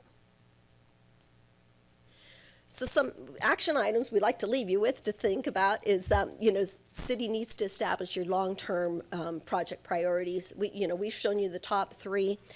There was a second set of priorities. It was a community center, more social meeting space, field space, and we'd like to leave with you a thought about, you want to be optimistic about the opportunities out there. So you don't want to say we're just focused on these three and we're going to leave the other ones on the shelf, because there might become an opportunity, and you really want to be able to kind of marriage those projects. Creating a strategic plan. What we've provided you is a magnitude of costs. These would change depending on what you include in the projects or what's omitted. The costs are from projects that we've dealt with over the past couple years, so it is pretty close to what's happening in the construction field right now. And then we would encourage you to incorporate your top projects into your capital facilities fund. Start capturing some of those developer dollars for your future needs. One thing we would like to leave with you is, that the planning and funding of all these capital projects is a substantial investment, and we understand that. And so, again, to bring these projects to the table, it takes maybe incorporating a task force, getting some communication out to your community, trying to determine, what they would support with a voter approved initiative, or getting it into your capital improvement plan, but actually just starting to look at what those strategic first steps, looking at your costs and your fees, see what your cost recovery should be on these projects. And then another item that you really should look at is the sites. What's the land requirements? One of the things that we were suggesting is that bundling some of these projects, looking at the rec center and maybe putting the aquatic center out next door, if there's a land parcel big enough, and then you're saving on some parking costs and locker room costs and that infrastructure type of thing. So there's a lot of possibilities. We understand the armory is a possibility. You're going to be talking about that in a few months. Maybe there's a way to pull out a major component of what we've see as your priority projects and incorporate that in the armory, and then the rec center would become something else, whatever the community or citizens task force decides. And that is our presentation. We're here for questions. All right, perfect. Thank you. Any question or comments? I have a few of my own. Do you guys have questions or comments? So going back, the number one priority, the interconnected paths, it seems like that was kind of glossed over in the presentation. Can you kind of elaborate that? Certainly. And the reason we did is you've already spent a lot of time and money in your transportation plan. So when talking to staff, we all agreed that is your number one priority. You already have steps in place. It's part of your development plans as far as improvements. So we figured that was already taken care of. So priority 2 is the recreation and the aquatics. And that's where I guess I disagree with you, Okay. and I guess I disagree with staff if that's a statement. I mean, Okay. we glossed over number one to go to an aquatic center, and we went to community rec center. I'm looking at some of these numbers, and let's just take $42 million for a community rec center, for example, and $18 million for a lap pool. You're looking at $60 million, right? That has cost recovery, I admit, but you total up the cost recovery and you look at what we'd have to contribute from the general fund or TOT or something else, it's $650,000, right? That's still a hefty weight to throw around. And when our number one priority is interconnected paths, we talked actually in researching about the blue and red line that Joe Gallison Parkway is not just part of Canal, it's actually supposed to do a huge loop around the community.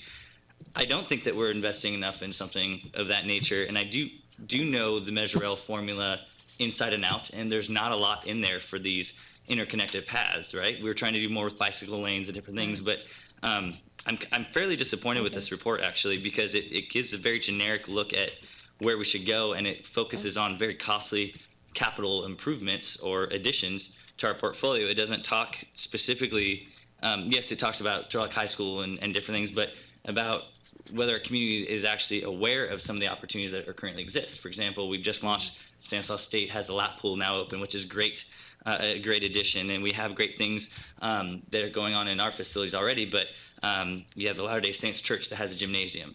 There could be a public-private partnership there, which is what you highlight. There's, we're doing fundraising actively in the community for the Salvation Army gym, which should be utilized more, I think, in the community. And so I'm not trying to be negative. I think that a lot of stuff you brought to the table is very good and constructive.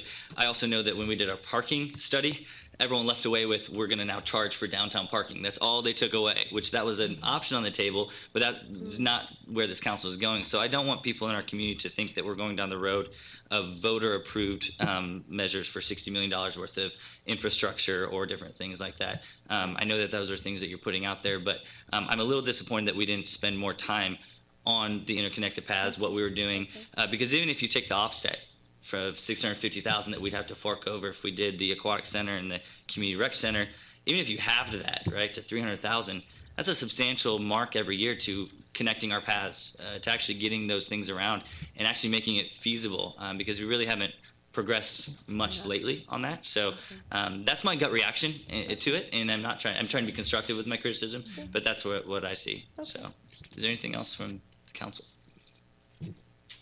How about the audience? Is there anything from the public on this item? All right. Apparently, I'm the only passionate one. No, I'm teasing. No, I'd like to bring it back, but I do think there needs to be some significant modification to this report. I'm not happy accepting it as it is. I think that it needs to be a little bit more specific. I'd like to explore this idea of looking at option number one and a more cost-appropriate thing. Going to voter approval, especially after we just did a half-cent sales tax for roads. Going for voter approval is a very serious thing. I alluded to specific assessment districts within neighborhoods and direct taxes, and we're exploring that. That's more of neighborhoods helping themselves. But I think that we need to explore a little bit more that first one of individuals being able to go out and use our walking paths. We're looking at those interconnected pathways. It was our number one priority, and I think that we should honor that a little bit more. Yeah. You've done your homework on number 2 and 3, but I'd like that to be modified and then be brought back for adoption. That's my personal take. I don't know if there's objection from the council members. Yes, Vice Mayor. Yeah, I don't think it's objection at all, Mayor. I think one of the concerns that I would have would be that we, what are those things that we can do? What are those things that we're in the process of doing? What are the assets currently available, and how are they being utilized? So that we can develop really a more comprehensive understanding of, I mean, golly, I'd love an Olympic-sized pool, but I forgot how to swim years ago. So, it's really of no consequence to me now. In deference to all the swimmers out in the audience, you get my point. But community center, okay. But we've got multiple sites where multiple things take place. So how do all those pieces fit together? And I think that that kind of tracks with what you're saying, Mayor. And I just, so I'm not knowing a whole lot more.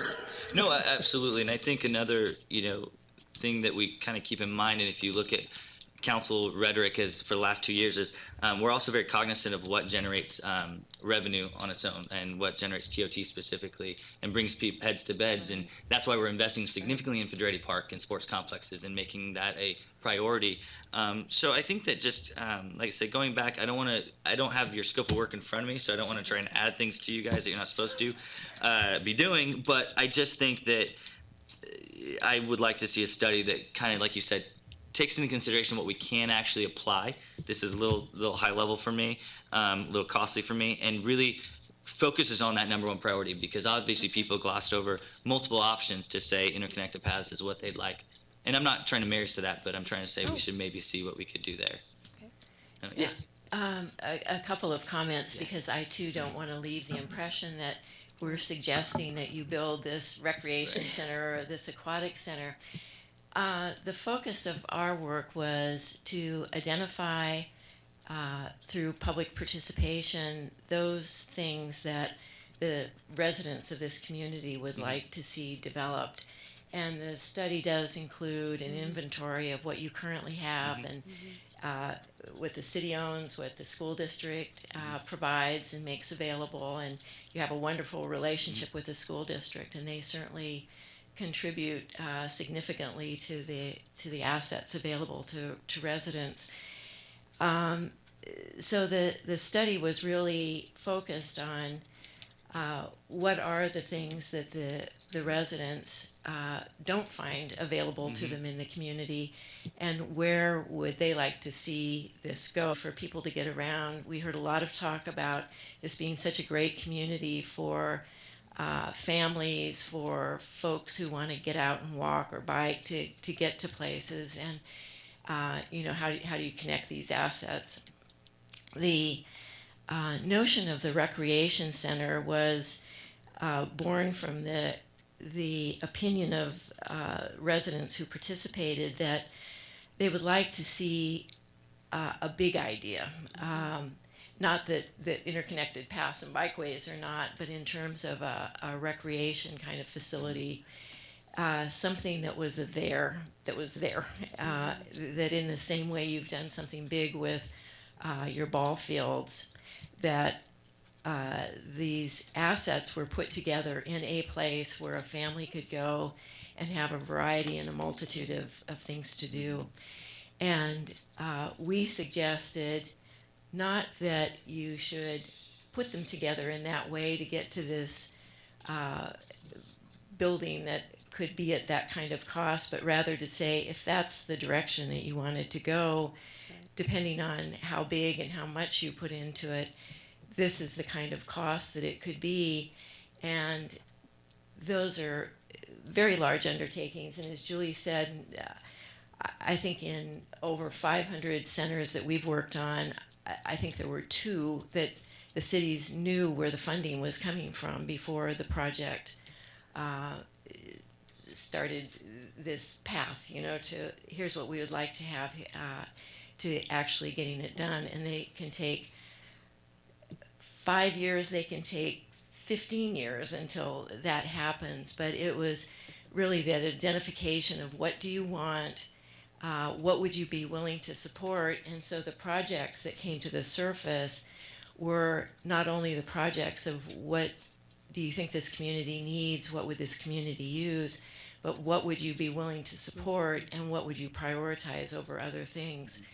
And there certainly is a way to get to the point that you made, that there are facilities, and you're very clever now at using the facilities as effectively and as efficiently as you can. This is a different idea. It's about this place, and residents talked about it in terms of something that was significant, something that was wow, that was special. And the priorities are the active recreation and with courts and the youth sports or youth teen kind of space and aquatics. And you can certainly do them in a variety of ways. And so what we've given you is, if you were going to do this kind of thing, this is the magnitude that you're talking about. But I don't want to suggest at all that we're saying that's what people signed up for, that's what they recommended. You need to be able to go back to the public and say, here's what you said you wanted. Now, if it's going to cost something like this, is there the support and the wherewithal to really make that happen? Because projects now are funded through 5 or 6 or 7 sources, and it usually takes some kind of voter-approved initiative for some part of it. It is, as Julie described, donor participation or foundations, and that's the smallest piece of it generally. And it's developer impact fees, or it's some combination, but the heavy lift comes from the citizens. And you only do these things if that's what people really are interested in and want and are willing to support. So we're giving you a picture, but to your comments, Mayor, we certainly understand that there's something else that you would like to see, and we certainly want to deliver, what that would be. But no mistake should be made. The paths and bikeways are clearly the citizens' priority. And just a little kudo to you all, the positive feeling that people have about what has been talked about and has been done to date sets the stage certainly for future projects, whatever size they are, when the city delivers on such a popular project, and there's reasons to really want that to be as successful a project as possible and to make that investment for future goodwill. Absolutely. Well, like I said, we're a council that knows sometimes when things are printed and people read it, they don't hone into the fact that these are options. They look at that's what the council's spending our hard-earned money Yeah. on, and so Yeah. that's what they hone in on.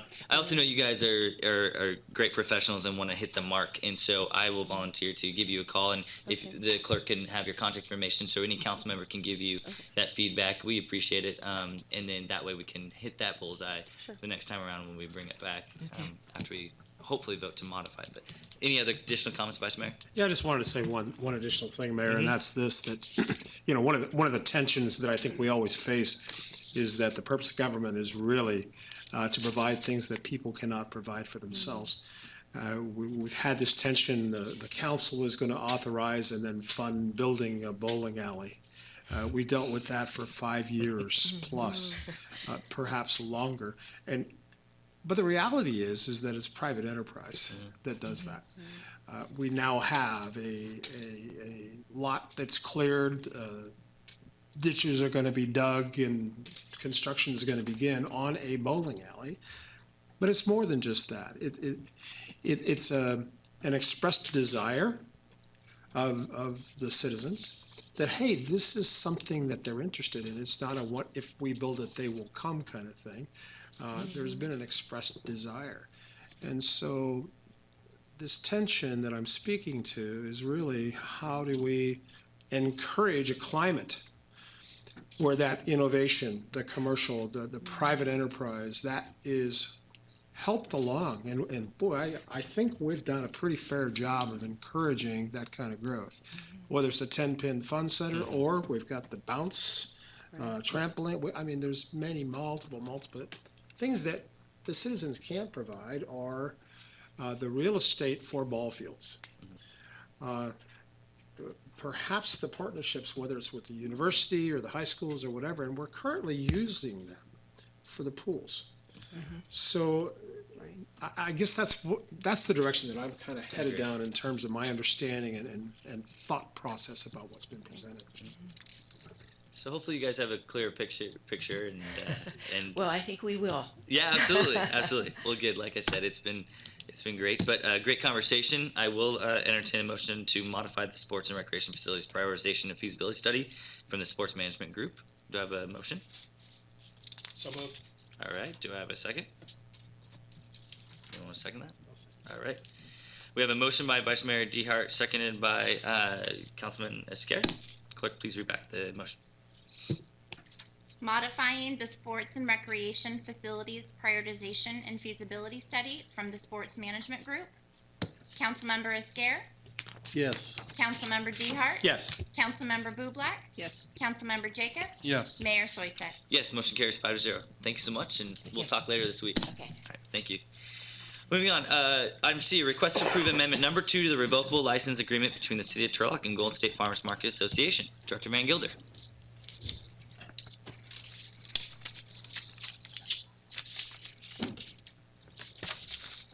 Good evening, Mayor and Council again. The item before you is a request to modify the current agreement with the Golden State Farmers Market Association. As you know, they are the operator that the city has an agreement with to operate our farmers market that's currently located at Central Park. What is before you tonight is a request to essentially modify the agreement's time of operation section of the agreement. As you are well aware, the market had operated last season on Saturdays from 8 a.m. to 1 p.m.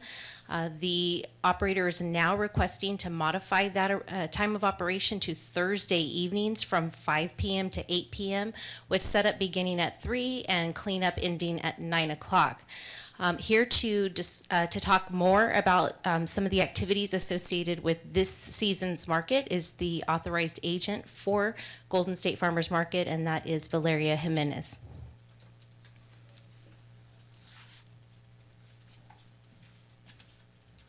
Hello, everyone. Hi.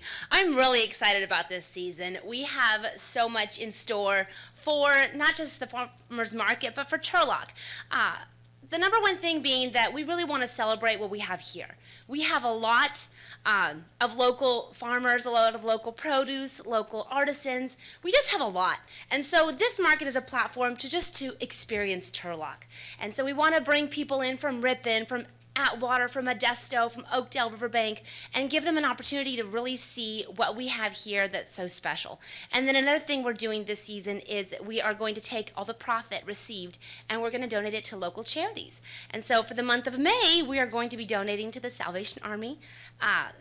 Obviously, I don't need to say anything. You guys know how wonderful they are. And we've teamed up with several downtown businesses. I've personally trekked my way down Main Street and stopped into every store and just introduced myself as just telling them how much we want to support them, we want to celebrate them, and we want to help them continue to build the success that they already are acquiring on their own. So we're thrilled, we're excited. Our scheduled date is, of course, approved by the council, is May 4th from 5 to 8 p.m. And any questions? Any questions? Yes, Vice Mayor. I guess I have a lot to say tonight. Okay, yeah, that's right, that's right. Or questions to ask. Valeria, thank you very much for stepping up, but I do have a question. You indicated that you'd been up and down the street talking to business owners, trying to find out how to incorporate them and their so on and so forth. Have you encountered any situations where your enthusiasm and verve for the topic was not as successful as most? You know, I was actually expecting there to be hesitancy, but I am very proud, honored, humbled to say that I have been met with nothing but support. And it's because the city, we're strong, and we want to move forward, and we want to continue to build the community that I have grown to know and love. So, no, miraculously, no. Everyone wants a win, and I think the community is proven that they're very strong, and we see good things ahead. Thank you. You're welcome. Any additional questions? Any questions from the audience? All right, I'll bring it back to the council. Thank you so much. Thank you so much to both of you. What is the pleasure of the council? So moved. All right, do I have a second? Second. All right, we have a motion by Councilmember Bublak, seconded by Vice Mayor Dehart. Clerk, please read back the motion and call the roll. Approving amendment number 2 to the revocable license agreement between the City of Turlock and Golden State Farmers Market Association for the operation, management, and marketing of a certified farmers market located on City of Turlock property, amending the time of operation from Saturdays between 8 a.m. to 1 p.m. to Thursdays between 5 p.m. to 8 p.m. was set up to begin at 3 p.m. and tear down from 8 p.m. to 9 p.m. during the months of May through October or as otherwise authorized by the city manager. Councilmember Iscare? Yes. Councilmember Dehart? Yes. Councilmember Bublak? Yes. Councilmember Jacob? Yes. Mayor Soyset? Yes, motion carries 5-0. Thank you to both of you.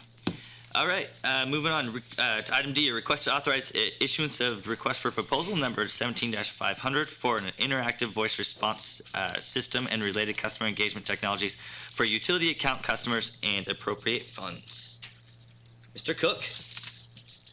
Good evening, Mayor Soyset and members of the City Council. I'd like to introduce Beth Morgan. She's our Customer Services Supervisor, and who, among many things, oversees our utility billing function.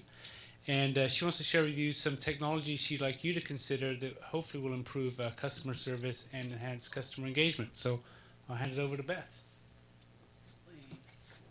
Thank you. Council and Mayor, I do want to talk about interactive voice response. We currently do not have this technology, and we would like to update our technology. I'm assuming this button. There we go. Right now, we would like to better service our customers. Things are available. Our customer service line is available 8 to 5, Monday through Friday. I'd like to expand that to include an interactive voice response, which is the IVR system, 24/7. Anyone with a touch-tone phone can use this technology, and they can do the same things that they would be doing with us 8 to 5, getting their information on their accounts, making payments, and that type of thing. As you can see, with this technology, there are other things that are available to us, one of them being a mobile app. We've presented that before. We'd like to see it come up on the table again. These are for the smartphone users. That's not the biggest percentage of our customer service requests. However, as you can imagine, the younger generations really enjoy the mobile apps. They're able to do a lot of the individualized payments, inquiries, and things on their phone. Also, one of the things I think that we'd like to see is the messaging capability. This is something we can expand beyond just the customer service utility area. Much like you have with the messaging that you receive when your school is closing for a holiday, an upcoming holiday. It's the same basic type of technology that we're looking for, where we have pre-approved messages that can go out to the entire sector of our utility billing, or to filter down to maybe just your commercial locations for any given announcement that you need to make versus your single family dwellings, that type of thing. So these are the options that we can have with the messaging systems. And there's some other things that we've got that it's not as fun to always be talking about finance and the things that we do, but we are looking for some new technologies other than the IVR, and these are some of the things that are coming up hopefully soon. And any questions? Absolutely. Any questions or comments? Yes, Councilman Jacob. So you mentioned the mobile app. Does what we're potentially approving tonight, the funding, does that include a platform for a mobile app moving forward, or is this just for people that are making calls to pay their bills? Currently, it's just for the making calls for their bills. I have heard of other mobile apps being considered. Any other questions or comments? Any questions or comments from the audience? All right, bring it back. One of the questions I'm sure people are asking is how much of the general fund is being spent on this? Could you highlight that? Well, Michael, this is supposed to be a softball layup, but yeah, come on. No, there's no expense to the general fund. All these costs will be taken out of the enterprise funds, the sewer and water fund, with the idea is that we can work smarter rather than harder and use technology to help improve our customer service. Oh, that first part didn't come across. Can you say it one more time? So there'll be no impact to the city's general fund. This project will be funded by the enterprise funds. There it is. Thank you so much, Mr. Cook. Appreciate it. Any other comments? City Manager. Just for a point of clarification, Mayor, members of council, it is a recurring operational cost, so it's an appropriate expenditure out of the enterprise fund. Right. I know that Michael Cook is well aware of that. I just wanted to make sure that our listening audience is aware of that as well. Correct. Thank you. Correct. We're good. Thank you. Yes, Vice Mayor, of course. Menu trees are an anathema to me. And so reassure me. I don't want to press 1 for English and 3 for something else and get to that and have a list of 9 things that I have to select from, and then pressing one of those end up with a list of 8 or 9 or 10 other. No, not 10. Other. Okay, so, reassure me on something like that. Is there a fairly direct way that I can do this? I see you had some information here about wait times. Absolutely. Is there the same type of information about how long it takes to conduct a transaction once you've actually got through? My experience is what I can speak to, since I do not have all these vendors at my disposal, although I've asked those questions myself. Simply getting transactional detail is what we usually encounter with our customers. So 70% of our calls, which is about 2,400 calls a month, are asking about their balance and how much is needed to pay today. So with that said, that would be a simple push your button, get your balance, push another button to get your payment. And no, not waiting. Right now, someone can wait up to 4.3 minutes on average, which means it can be worse on very heavy days and less on less And days. which button do you push if you want to bypass all that stuff and talk to somebody Absolutely, live? because we're here 8 to 5, Monday through Friday, and if you want a living, breathing person on the phone, you should have that option as well. During normal working hours? Absolutely. Thanks. Any additional questions? Good questions. All right, what's the pleasure of the council on this one? We can take both together if you'd like. Sorry, Ted, take the words out of your mouth. Introduce a motion and resolution. All right, do I have a second? Second.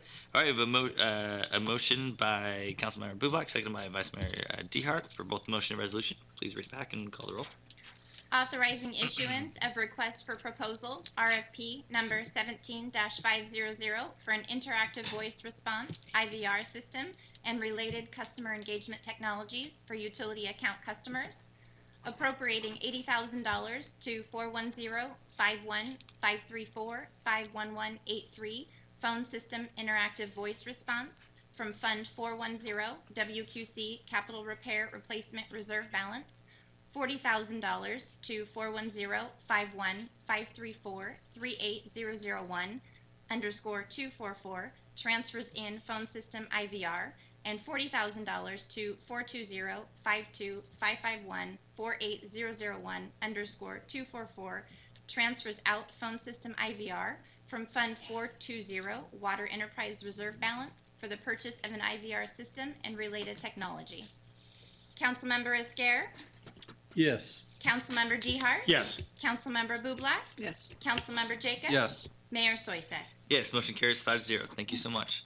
We will be removing item E and moving on to item F. Request to approve an agreement with Stifel, Nicholas and Company Incorporated to act as underwriter, placement agent, and approve an agreement with Montague DeRose and Associates Incorporated to act as municipal advisor for proposed bond issuance to refund the outstanding 2008 water revenue bonds and authorize the mayor or city manager to execute. Marie, what's going on? Good evening, Mayor and Council. The items before you relate to a proposed refunding or refinancing of the 2008 water bonds. It's the last set of debt that the city issued that, for which we can take advantage of this historically low interest rate market to refund and save the city and the ratepayers some money. In this case, it would be the ratepayers because the 2008 water bonds are supported by the Water Revenue Enterprise Fund. In addition, due to changes in the regulatory climate with SEC regulations and regulations coming out of Dodd-Frank Act, these two items normally would have come to you at the time that we had bond documents for your consideration. Now our advisors need these agreements in place before they can even talk with us. There's just more of a regulatory climate, and so we're trying to take care of that. The two items, one with Stifel, Nicholas and Company, is for underwriter Eileen Gallagher, who we've worked with a number of times, will be the underwriter on this deal if council so chooses. Montague, DeRose and Associates would be our municipal or financial advisor. Michael Kramer, who we've used a number of times when he was with a different company, but he's now with Montague DeRose, would assist us as a financial advisor. They're the ones that are working for us. The underwriters are more of working for the bond purchasers. They don't have us necessarily as their first interest, but the financial advisor is there. These people all work together to get us to the market. As a way of update, the 2008 bonds were issued for about $32 million in par. The proceeds funded the water meter project, the installation when we had to put meters in it for all for all households within Turlock. Some well construction, water storage tanks, improvements of the infrastructure installation out at the industrial park, and some water line replacement around town. Those bonds carry coupons between 3 and 5%, and they will be finally paid off in 2038 if we don't refund. We're currently paying about $2 million a year in principal and interest payments, and the outstanding balance is about $26 million. Based on the market conditions in February, which is the last update that I have, if we proceed with the refunding, the savings are somewhere north of $150,000 a year. So with that, I'd be happy to answer any questions. Any questions and comments from Marie? Any questions and comments from the audience? All right. Bring it back to the council. What is the council's pleasure? All right. So you have a motion by Councilmember Jacob, seconded by Councilmember Bublak for both motions. Clerk, please read them back and call the roll. Approving an agreement with Stiefel Nicholas and Company Incorporated to act as underwriter placement agent for proposed bond issuance to refund the outstanding 2008 water revenue bonds and authorizing the mayor or city manager to execute. Approving an agreement with Montague DeRose and Associates, Inc. to act as municipal advisor for proposed bond issuance to refund the outstanding 2008 water revenue bonds and authorizing the mayor or city manager to execute. Councilmember Esquer, Yes. Councilmember Dehart, Yes. Councilmember Bublak, Yes. Councilmember Jacob. Yes. Mayor Soyset. Yes, motion carries 5-0. Thank you so much. Matters for the agenda, not agenda items. Looking left and right, seeing none. Council items for future consideration. Looking left and right, seeing none. Council comments. Looking left. Yes, Vice Mayor. Thanks, Mayor. Yeah, I couldn't get your attention, sir, on perhaps an item for future consideration. Oh, I'm sorry. You know, we've had multiple notifications over the course of the last several months of vehicles versus pedestrian occurrences here in town. We've had numerous comments made here on this dais about that reality. I actually, when I received 2 in one day, actually before noontime, I was extremely concerned. As a matter of fact, I had a slightly different reaction than that. It was considerably more harsh. I actually reached out to the mayor. I reached out to the city manager, and actually I was quite encouraged, frankly. I'm sharing as much on the mayor's behalf as everybody else. That there was already a move underfoot. City manager working with development, with public safety, with anybody and all that might be interested in coming up with solutions to our problem. Folks, it's our problem.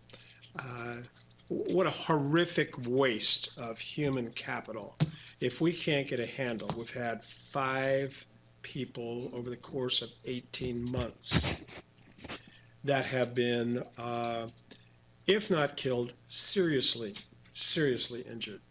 And Mayor, what I'd like to propose is I'd like to join that group of folks to have or contribute council representation to that effort, because I think that this is something that this has gone on way too long.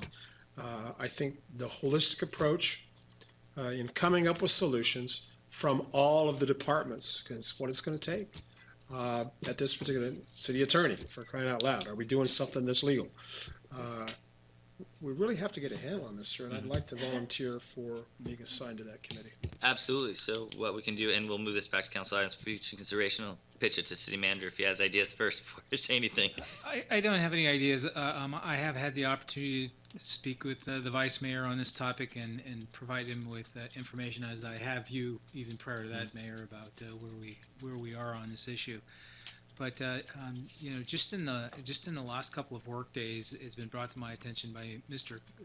Cook that we have seen such an increase in auto versus fixed objects, i.e. our traffic signals, that we're going to exceed our budget for a first time ever. I mean, it's the increase is tremendous. Honest, if we go past the 2 mark for Brown Act, then we can figure out a way to accommodate that, perhaps with a workshop of some sorts. If we could possibly keep it to 2, It would be good. So talk to me if you'd look at it. But I think the vice mayor's leadership on this issue will be huge, and I agree with you, city manager. All right, perfect. Council comments. Yes, Councilman Jacob. On a little bit of a lighter note, and this also might fall under items for future consideration, we approved tonight spending $80,000 on having the added convenience and of being able to pay your water utility bill online over the phone.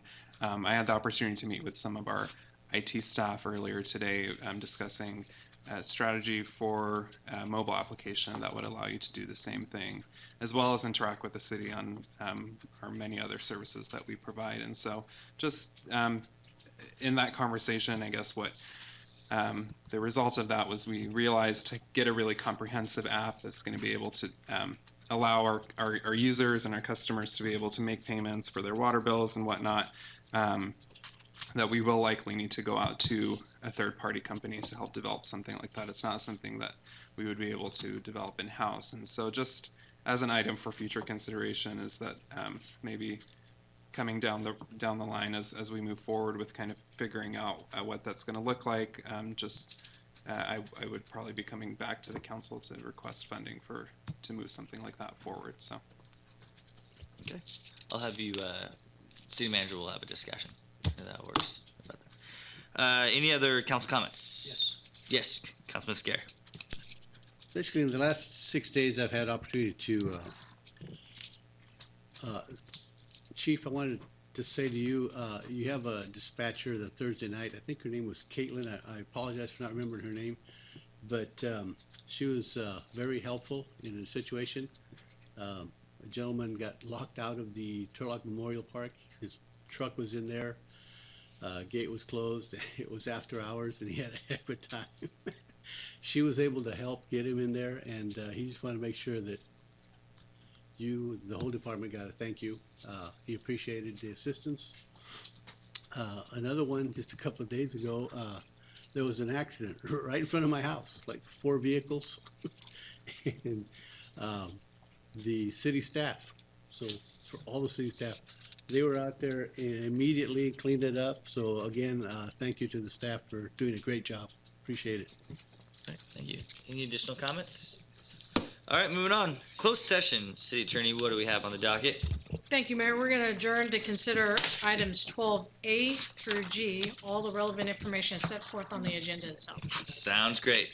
Do I have a motion for adjournment of open session? Second. All right, we have a motion by Councilmember Jacob, seconded by Vice Mayor DeHart. All those in favor say aye. Aye. Open session is adjourned.